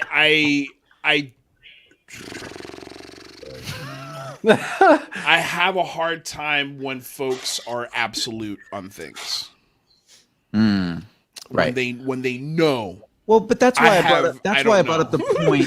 That's why I brought up the point about, she's coming from it from the perspective, from her path perspective, right? Correct. So we're all in this. We all have different perspectives on the phenomena, on reality, on life as we know it. And so for her, it is absolute. Like her experience is absolute to her. No, and I can it doesn't appreciate mean that. it doesn't mean it has to be absolute to me. Correct. Yeah. Right. And I understand that because, again, I've had an experience, and in the last month, I've had these crazy downloads into my brain. You know, so I can't sit there and look at her and go, "Nah, your theory's dumb," or you shouldn't be so absolute. But that's the analytical part of my mind. Right. But you're very absolute about your experience. Correct. But you're not absolute about pushing it on somebody else. Correct. And neither was she. Correct. Yeah. No. And I think that's why I liked her so much. Right. It was just when she was like, well, that's why I when she said, "I know it's ET," I'm like, well, how do you know? Like that's like, for me, that was my biggest hang up with where she was coming from. And it's not even a hang up because, again, like, who the hell am I to tell her that experience or that path is wrong? Right. But it's just, how do we know that 1,000,000% for sure? Like, that's why I was trying to explain the cigarette analogy and how time moves in all directions, and how this download that I got in my brain might just be Lou from different versions of what's going on that can access these planes of reality whenever I want to, because I'm not stuck in a meat bag.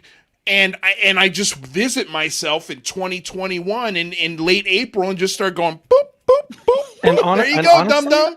That's it. There you go. And I'm like, okay. And I've got no control over it, dude. Like, and like, that's why I don't think it's free will. For me, it's like, whatever I'm doing, I know that I have zero control of. Yeah, but like when you wake up in the morning, like, you have control of whether you My decide to brush bodily your teeth. functions, for Yeah. sure. Yeah, Or no, rob those a are. bank. Yeah, you chose not to rob a bank today. Like, you made a decision to drive an Uber instead of robbing a bank. I can tell you, I did not choose not to rob a bank. Like, I'm telling you that my path does not have a bank robbery on it. You know what I'm saying? The element of being in charge and being in control is very thin, though, because really, beyond just the conscious awareness as the witness of what's going on. Like if you stumble and fall and catch yourself against the wall without hitting the ground, there's this realization that like, even as I'm moving my hands right now, I'm not really aware of each muscle fiber and each nerve ending and all the intricate details of that cellular functioning, and my heart is beating on its own in my lungs. And there's But a not whole only that, Carl, autonomous system going on that just happens, you know? The wall that your hands hit to brace you, you're not even touching it. No. Like it's a thin pocket of air between you and that wall. Like that's when it starts just getting crazy. Like just a user interface, really. Right. And that's why I'm saying the person who's smoking the cigarette could be some teenager in a basement at his mom's computer using his Wi-Fi playing The Sims, bro. Somebody mentioned that it was Cheech Marin who's actually smoking the cigarette. So I think that would explain a lot. That would explain everything. Can I just jump in and saying that there's this weird, overwhelming feeling that, you know, we are supposed to do this. You know, I have that feeling, you know. Why is that? Why are we as individuals you brought that up drawn to whatever is going on right now, and actually being connected with each other at this moment, you know, from all over the world. And I'm really tired, and I'm sorry. I think I'm really talking in slow motion right now. No, you're not. No, I agree with you, and that's a really cool thing. And you brought that up earlier, and I think it's so fascinating because it's like we have some pretty extraordinary people in this community who are interested in this topic, and they just seem to be like, you know, like this just energetically pulled together. And I think that's part of what you were talking about, Luis, about this matrix thing and seeing the code, and like we're all just pulled together. And the folks who are here listening in the chat, they're just pulled here for some reason. I mean, we're not the most interesting people in the world. You know, we're fun, but we're not the most interesting people in the world. We're all here because there's something greater that we're looking for. There's something greater that we're trying to understand, because something is there's some sort of force in reality that's pulling us all here. And so I really appreciate that you bring that up, Max. And also, Max, I know you're tired and you got to go here in a second, but you said you got a really cool interview on your channel coming up that you wanted to break. So boring. That you wanted to share here. So, is it boring? Wait, first of all, hold on a second. So, Max, before you answer that question, you were hinting to me in the last few weeks that something was coming. Has that thing already happened? Sorry, guys. What is this? What is going on? Has that you were saying that somebody was telling you that something was going to happen and you couldn't talk about it. Remember, do you know what I'm referencing? Again? Okay, so you were saying like in the last couple of weeks, before the 60 minutes, before all of the stuff that's happened, you were saying that there was something coming. You were telling me, "Hey Lou, just be ready. I can't tell you. Has that thing happened yet?" No. Yeah. Yes and no. Yes and no. Okay, so we still got stuff coming, is what you're saying. Oh Lord. But I can say this. But this is the 23rd. I'm gonna interview Mr. Louis and Elizondo. Yes. But everybody knows that. But the 25th, I'm gonna be interviewing Harry Reid. Shut your face mouth. That's awesome. What? Congrats. You got an interview with Harry Reid? Yes, sir. Got the confirmation today. Okay, so let me get this straight. Dude from the Netherlands gets an interview with Harry Reid, and Lou and I are over here empty-handed. Is that what you're telling me? I'm not gonna lie. I'm a little jelly. I'm so jelly. I'm a little jelly. You guys The hollandaise win. Yes. the hollandaise win. Mr. Harry Reid. Mic drop. Boom. There it is. Dude, Will you do my podcast, Mr. Harry Reid? Dude, just put in a good word for us is all I'm gonna say. Don't do other people's accents. Why? That was more Austrian. I will admit. Yeah, That was pretty bad. It was a little Arnold. Mr. Harry Reid. He's not going to the chopper, Michael. You're not going to the He's chopper. not going to the chopper. Dude, Harry Reid, that's awesome, man. Congratulations. And that's happening, what, you said the 23rd? 25th. 25th, so that's a Monday. Tuesday. The 23rd Tuesday. is Louis. 23rd is Louis. Lou Elizondo. Wow. Did you create a Google Doc that we could throw our questions in that we can pitch towards Harry Reid? Yeah. So this is what I want to ask you guys, because Sure, I'll come on. I'm happy to. Yeah. I'll co-host with you. I'll co-host with you. no, I mean, you're still learning how to use StreamYard, right? We can help you out with that while you're If you run out of things to say, we're right there. You know, we got your back, man.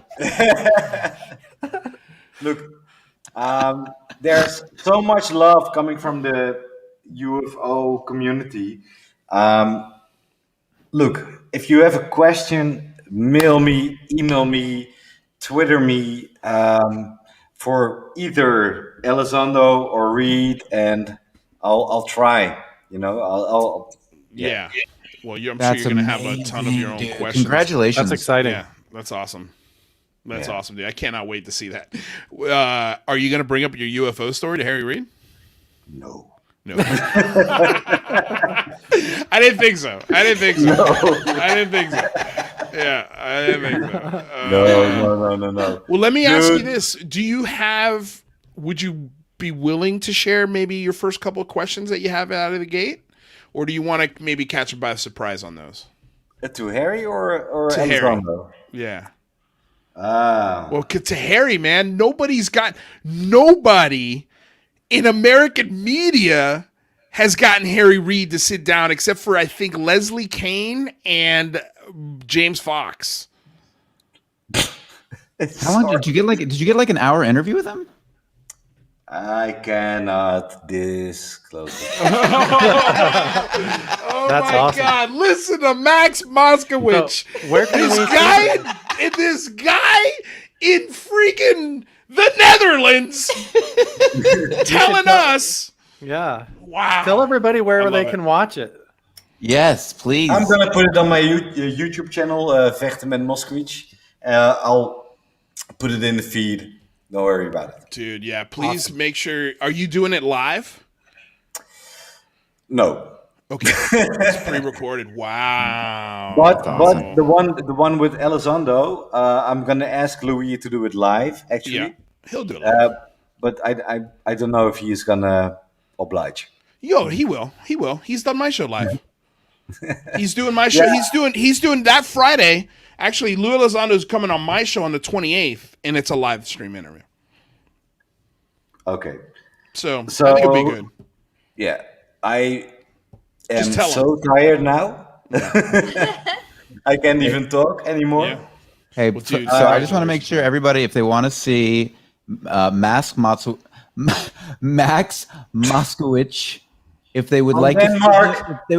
if you'd like to see this interview, make sure go to Twitter right now. Follow Max. You can see his Twitter handle right there on the bottom of the screen. Make sure you go follow him and go follow his YouTube channel so you don't miss this interview. Yeah. And I'm going to be very cheeky. I'm not going to hold back. Yes, I am man. bringing my ammo. Yes, sir. Congratulations. That's fantastic. All right, you go get some rest. Tell your wife thank you. We appreciate you. I'm not sure if she's my wife anymore. Oh no! Don't say that, Max. Don't Right. say that. Well, Right, I mean, you guys- does she know you're interviewing Harry Reid? Didn't that get her going? Like, Lewis, I just told her I was interviewing like Harry Reid she And- did not care. at all. Yeah. She said, "Yeah." Like, and does you she saw UFO, understand right? you're like a hero in the United States? No. I'm just an You know asshole what? to her. You know what? Let's get her on the show. Let's get her on the show. Well, she could come on my show. Let's talk about it with her. That would That's be a deal. awesome. That's a deal because I don't you know, think Lewis. that's the thing that's I think that's really. Wait, what, Kristen? Kristen's like, don't do that. Talking to you two is going to help her out at all. No, we might be able to channel her anger for Max, if anything. You know what's really important. You did your mom show, right? Yes. But, today, Graham talked to Sean Rash, right? And Graham was talking about his wife. And Graham is writing books about UAPs and England. His wife doesn't give a Just as long as the bills are paid, right? right. And my wife is the same, So that would be fun, Get her on and try to convince her whatever we are doing is Has something value. legit. Has Yeah. value. Well, that's why Kristen's here, so she could see that I'm not like just cheating on her with a bunch of dudes talking about UFOs. I really What- enjoyed my time with you, though. What, Max? Even had to take a smoke break at one point. Yeah, no, Max, real quick. You said Harry Reid is coming. You said Harry Reid is coming Michael on is the dying. Harry Reid's coming on the 25th, right? Yeah.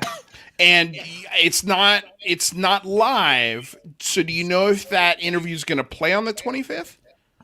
I am going to edit the shit out of that so I can play it on 25th. Okay. Yeah. All right, because I'm tweeting right now that you just announced that on our show. It's on because I got confirmation, and it's on. Yeah, definitely. That's sweet. Fantastic. Yeah. So you guys, I haven't slept in 48 hours, and I still have to drive home. Go sleep. Go Hey, sleep, Max. Michael, I love you, What a man. pleasure. Thank you for Love having you, me brother. on.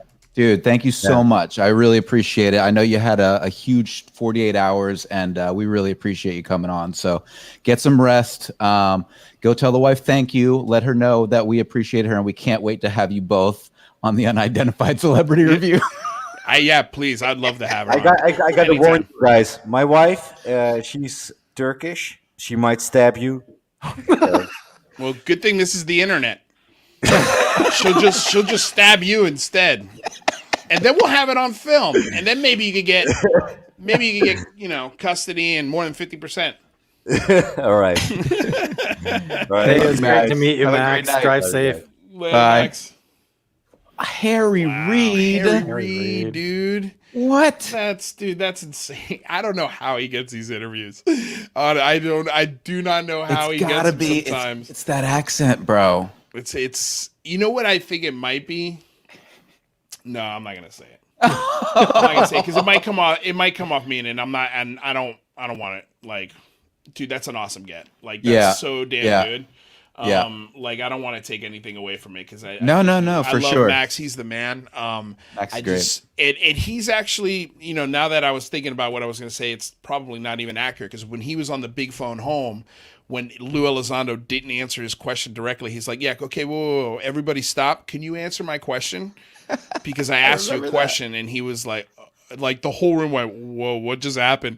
and Lou then answered the question, and it was like, okay, well, he's not a pushover. You know what I'm saying? No, like I was thinking he's at first, not. like my first thought was, well, maybe they're just giving him the interview because he's not incredibly familiar with American politics and how it works, and so maybe some of the questions would be a little more softball, but they're not. Like I watched his he's interview not. with Elizondo, and he's a killer interviewer. And people loved his Lou Elizondo interview. So I can't wait to see these Harry Reid. Like I can't wait to see Lou on his show, and then followed by Harry Reid, and now we've got those two shows to watch before he comes on our show. Right.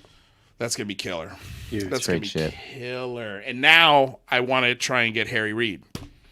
I know. No. Like I'm like, okay. Yeah. Like I was like, okay, should I ask him who his contact is? I'm almost or should afraid I to wait? tweet this tweet out because I don't want to give the green light to the internet to be like, oh my God, Harry Reid's doing interviews. Right.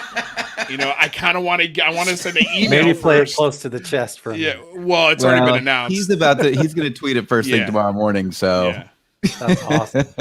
just go with the abundance mindset. It'll all work out. Don't sweat it. Carl. So Yes, sir. your new show's coming out. I'm When gonna is, try and fit in there whenever it doesn't overlap with everybody else's awesome shows, and I would love to have whoever wants on, and we can dig into what we talked about today, like even further, like the consciousness interfacing connection to the phenomenon, and get into the mystical side of it a little bit more, and some of that I think it would be really exciting. So we'll stay tuned on Twitter, and I'll have it announced on Instagram and all over the place. and where can folks find you now so that they can get amped up and prepped to follow you when that goes live? On YouTube, just Carl Vibe, and on Instagram, Carl Vibe. That would be the place to go to keep an eye on it and when it will post. And then I'm going to be on these shows, guest appearing and helping as well. Fantastic. Carl, what a pleasure. You like a brother from another mother, Oh, yeah. like overnight. It's amazing. We really appreciate what you're doing. I know that your show is going to be killer, so I can't wait to check it out. I can't wait to join and be a panelist and talk about some cool consciousness stuff, because that's my bag also. Let's do it. Thanks, Mike. All right, Carl, we appreciate it, and have a great day, brother. Later, You too. Carl. Peace. You guys want to talk about Obama real quick? Sure, And what what you he got? said, or should we save that for tomorrow's show? Are you talking about on Kimmel? Yeah. Oh wait, no. I saw him on Corden. I saw him. I saw on the clip on Corden. Yeah. That was pretty Or we cool. can save it tomorrow. It was amazing. He was Kristen- like, Wait, I don't think Kristen's seen it. I haven't seen it. Okay. No, that wasn't the question. The question was, Oh, should we talk about it? sure. I mean, do we got time? We got time. Let's do it. Okay. That was cool. It was cool. That was a cool moment. It's a pretty short clip. You want to play it? Yeah. Do you got the quick link for Let me? me see if I can find it for you real quick. I mean, I'm sure if you just Google it, it'll probably pop Here, up. Yeah, I think I've got it in the Discord server here as there you well. Yeah, Oh crap! But I don't know if I can do. I'm not in Chrome, so I'm not going to be able to share the audio. Let's do it on you your. get the audio through the. Yeah. You gotta teach me If how you're to do on that. Chrome, I'll teach you how to do it. If you're on Chrome and you click share, Mm-hmm. and then you go to Chrome and then you click on the thing you want to share, and then it'll ask you. There's a little checkbox that'll say, "Do you want to share the audio too?" And you just click yes, and it'll share the audio. But you have to be on Chrome to do it. Let's do it. that's We can why. do it. We can go through it on your show tomorrow. Okay. All right. Yeah, we might as well do that. Well, it was cool. It was a cool moment. I mean, he basically said, "Yeah, I can't talk to you about aliens, but I can tell you, he definitely confirmed that UAPs." And what was funny, like the guy who asked the question was Reggie. I can't remember his last name. Is it Reggie Watts? No, He's like the DJ musician that's on. That's sort of like yeah. the head of the band. That guy. Yeah, yep. And his name is Reggie. I think it's Reggie Watts. What is it? I think it's Reggie Watts. Could be Yes, you're right. It's Reggie Yeah. Watts. Okay, so Reggie Watts was like, Mr. President, I just wanted to ask you about UAFs. I think that's what they call them. And I was like, man, they really need to go back to UFOs. They're confusing people now. They're confusing people. People don't know what UAP is. And I think somebody in our Discord shared what was trending. It wasn't UAP, it was UFOs. Yes. Like, UFOs are trending By now on Twitter. infinitely more. And that's why I always put UFO in our tags, UFO/UAP live stream. Right.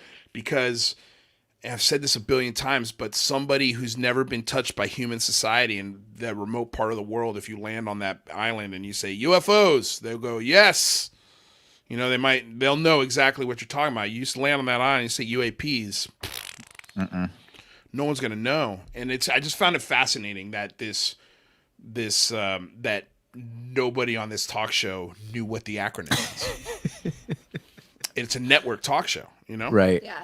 Or late what was night shows. so damn cool. What was It's so cool. damn cool was that Obama was like, and Obama's funny. Yeah. He's funny. Dude, let me tell you something about Obama. God, I know we weren't going to get political. I didn't vote for him. But I know for a fact that if I hung out with him, I would love him. Oh, dude. Love him. Love him. I've listened to. I mean, he's one of the more intellectual presidents we've had. I think since like, and I don't mean this in a bad way, but like Nixon.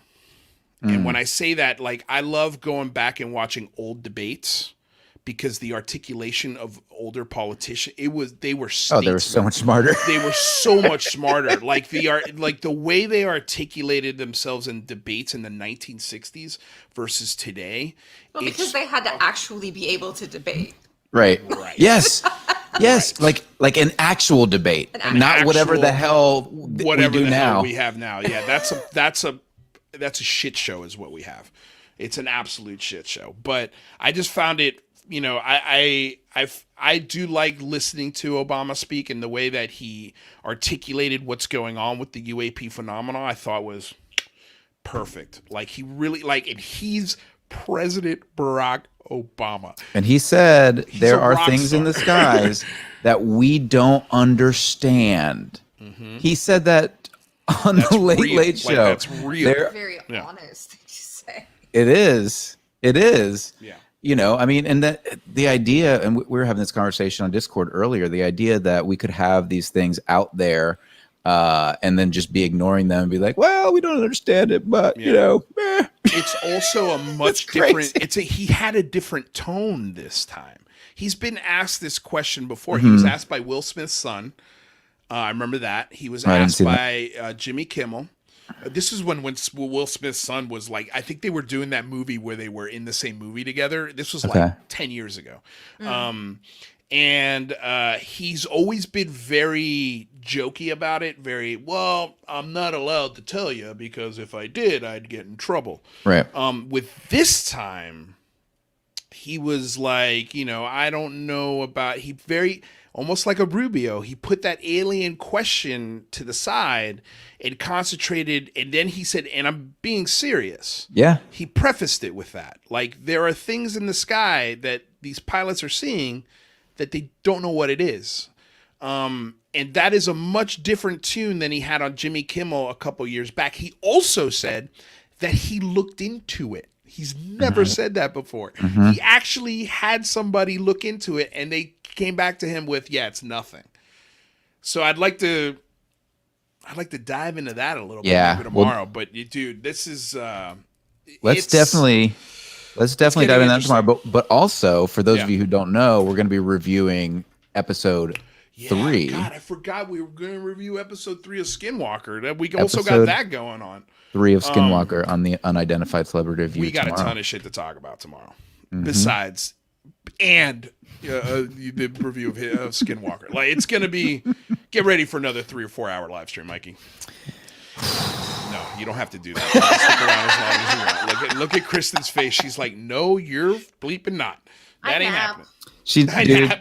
Dude, Kristen is literally like the most supportive human being on the planet. I'm busting chops. No, I know. I'm just saying. She has to be because you're here. Bro. Yeah. Bro. Yeah. So she's amazing. So from one wife to another, thank you, Kristen.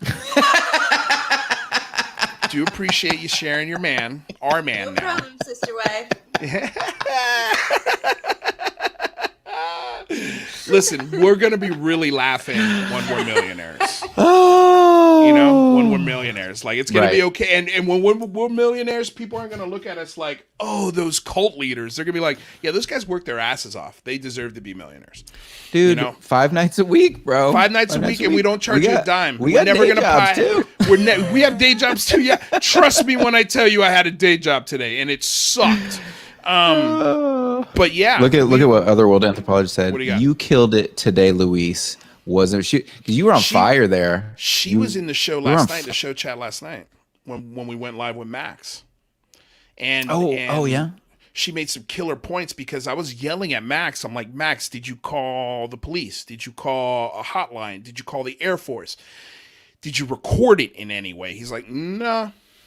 I'm like, dude, you got to do that. Like, and she agreed. He's like, he said that there's 2 fighter jets stationed at the Air Force base where he lives. And then she chimed in literally right after he said that. Hey, just so you know, there's 2 fighter jets on the air base that if you report it to the Air Force, they will launch the fighters. And then now you can see the fighters in the sky, which would confirm that it's actually happening. And not only that, it happened to her once, and she was able to scramble jet fighters after they received some phone calls, and then she was able to confirm with a reporter that those jet fighters were actually scrambled that night. So it's just confirmation points. It's really like I cannot express this enough. This is so important. If you have a UAP experience, record it, write it down, get in front of a camera and record everything you remember, so that way your memory doesn't change tomorrow or 5 years from now. It's so important that you record it. Even if you don't, like, Max was so mind blown last night that I don't even think it really crossed his brain to do those things. And that's why I was like, dude, you need to come on the show right now, because we need to record it while it's fresh in your brain. Need a record, yeah. It's important, you know? And so now we've got the record of what you've seen on my show forever. And so there's no, you know what I'm saying? Like, the more you do stuff like that, and she also made a great point, like, what you might be seeing could be adversarial. The Air Force might want to know that. Like, it could be something dangerous that's above you. So report it. Always, always, always, always, always report it. So that's why I end. I know you guys are going to go. So is that your PSA for the evening? It is. It is. Also, contact your representatives. Go down to thebigphoneHome.com and download your congressional and senatorial call lists and get in touch with somebody. Ask them for more UAP transparency, because it's working. Luis, if somebody wanted to... If they wanted to find you online, or if they wanted to know more about you. Cuban. Loud, annoying, very clueless Cuban. No, you just go to my, at Lou Angeles is my Twitter. I think my link's down below. My channel's the Unidentified Celebrity Review. Mike comes on my show Monday, Wednesday, Friday. I come on his show Tuesdays and Thursdays. So, yeah. That seems like it's going to be the schedule. And sometimes we even do, like, we did a live watch party for the 60 Minutes episode on Sunday, which was one of our biggest shows yet, other than the phone home. And last night's show is almost already beating that one. Yeah. So the channels are growing because of all of you guys. So keep sharing, keep liking, keep subscribing, share every time we go live, because the more people that we get in these streams, the algorithm, the more relevant we become in that algorithm, and more people get to see the show and enjoy it with you. So if you haven't subscribed to this channel, just click the button right below. Because we're doing shows every single day. Nobody else is talking about exopolitics. Nobody else is breaking down the 60 Minutes interview with the perspectives and expertise that we have on our channels. Like, Mike's got a ton of access to some great journalists and people that are doing amazing work. I have access to nobody, but for some reason, people keep agreeing to come on my show. So I'm going to keep trying to do that as cleverly as I can. And we're going to see who we get. Don't be surprised if we get a senator. Don't be surprised if we get, we're definitely getting Lou. My goal is Christopher Mellon. That would be fantastic. We need to get Mellon. We need to get Reed. That's the holy grail, and I think now that might be a little more realistic of a request, because now the cat's out of the bag. Mm-hmm. So, but yeah, anyway, find the channels. Join us tomorrow. We'll go on live at 4 p.m. Pacific. 4 p.m. Pacific, 7 p.m. Eastern Standard Time. Yep. And that's it. Hey, we love you guys. Make sure you subscribe to the channel. Make sure you follow Luis. Oh crap! Kristen has a Twitter. Kristen has a Twitter? Oh, it's right there in her name. Let me find you. I put it in there. She didn't even know I put it in there. I love it. Go find Kristen on Twitter at Mataluni. Mataluni. Boom. All right. Followed. What a pleasure. Sardonic ice maker. What does that mean? I'm very sardonic and I make ice all day. What do you mean you make ice all day? I make ice all day. My family consumes gross amounts of ice, and I haven't yet paid someone to come and pipe in water and sewage so that I can put in an industrial ice maker in my house. So I just use a little ice maker and make ice all day. But you have to keep emptying it. You want to know something? I'm an ice freak too. Are you? Dude, like So am I. Well, we don't have an ice maker. Everyone's an ice. Our fridge is really old, so it doesn't have like one of those. I don't. Does your fridge have that? The thing that pops out ice from the door. It has like a very modern ice maker that has never worked. It breaks down constantly. Really? We have a middle class. Yeah, we have a middle class refrigerator with a terrible ice maker. It's time to upgrade that thing. But I can tell you, mine does not have it. The ice maker in mine is those trays that I put under, a faucet. Which can be much better ice, but it takes a long time to freeze. Takes forever. You know what I do? I have to go right now because we ran out of ice. I had nothing to put my iced tea on. Oh, your Arizona iced tea? That's your favorite iced tea, right? It's my favorite iced tea in the planet. Just FYI, get one that you like a lot, Mikey, and start plugging it on the show. But yeah, I got to go get some ice at 7-Eleven. I usually got to grab 2 bags, and that's like a thing. Yeah. Yeah. We do that, but we have a lot of food in the freezer, so it's but Kristen's very like, she's very under, like she'll be like, all I do all day is make ice, when in fact, like, she's also a writer. She's written a novel. Like, the woman is incredibly intelligent, and so she's more than a sardonic ice maker. Let's dedicate a show to Kristen's stuff. Yeah, I think so. I think we do. I think we need to. I didn't know you wrote a book. And by the way, one of my best friends, I should just shut up. But one of my best friends I remember growing up, he had an industrial ice maker in his house. Cool. It was awesome. So anytime they went to live in a hotel when I was a kid. I didn't know it was because of the ice maker. It's because of the ice maker. Like when we would go fishing, like fishing was the thing you really need a ton of ice for, because you need ice to put the dead fish on so they stay fresh. You need ice for the drinks and the food and all the shit you're drinking. And so like, you go to this gas station, you buy 15 bags of ice. Like it starts to add up. But dude, do you guys fill your cups to the brim with ice and then pour whatever you drink? My daughter does, and then she pours whatever she hasn't used down the sink. That's a crime. Because I either eat the ice or I put more ice on it and then refresh it. I have a friend. I still have ice left in my drink, so who has like a family where they have children from both marriages, and so there's like 5 kids running around sometimes. Yeah. At her house, ice is for adults. I love that so much. Good for her. Damn, I would not like that rule if that happened in my house. But you're Luis, it's okay. You're an adult. No, I'm an adult now. Yeah. At least I think I am. All right, you guys, I'm out of here. I love you all. Luis, we love you, brother. Make sure you follow him. Make sure you follow Kristen on Twitter at Mataluni, and follow Luis at Lou Angeles. And we'll get sardonic together. Peace. Yes, peace.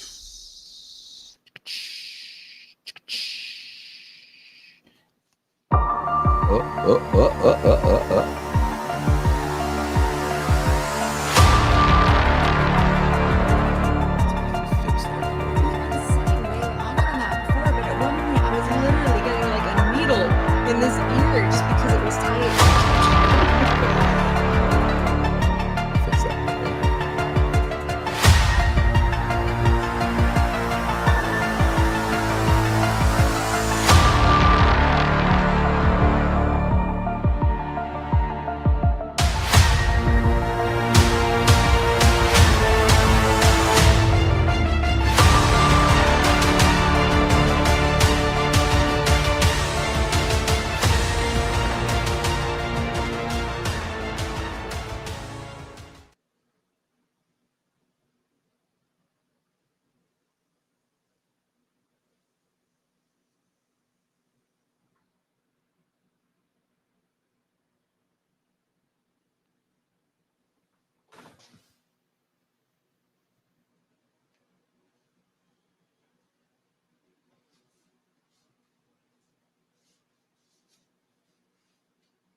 Actually found a comfortable bra today, but apparently it pushes my boobs up through my face, which is part of what we're taking. No.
That's pretty hilarious when you knock the shelf down.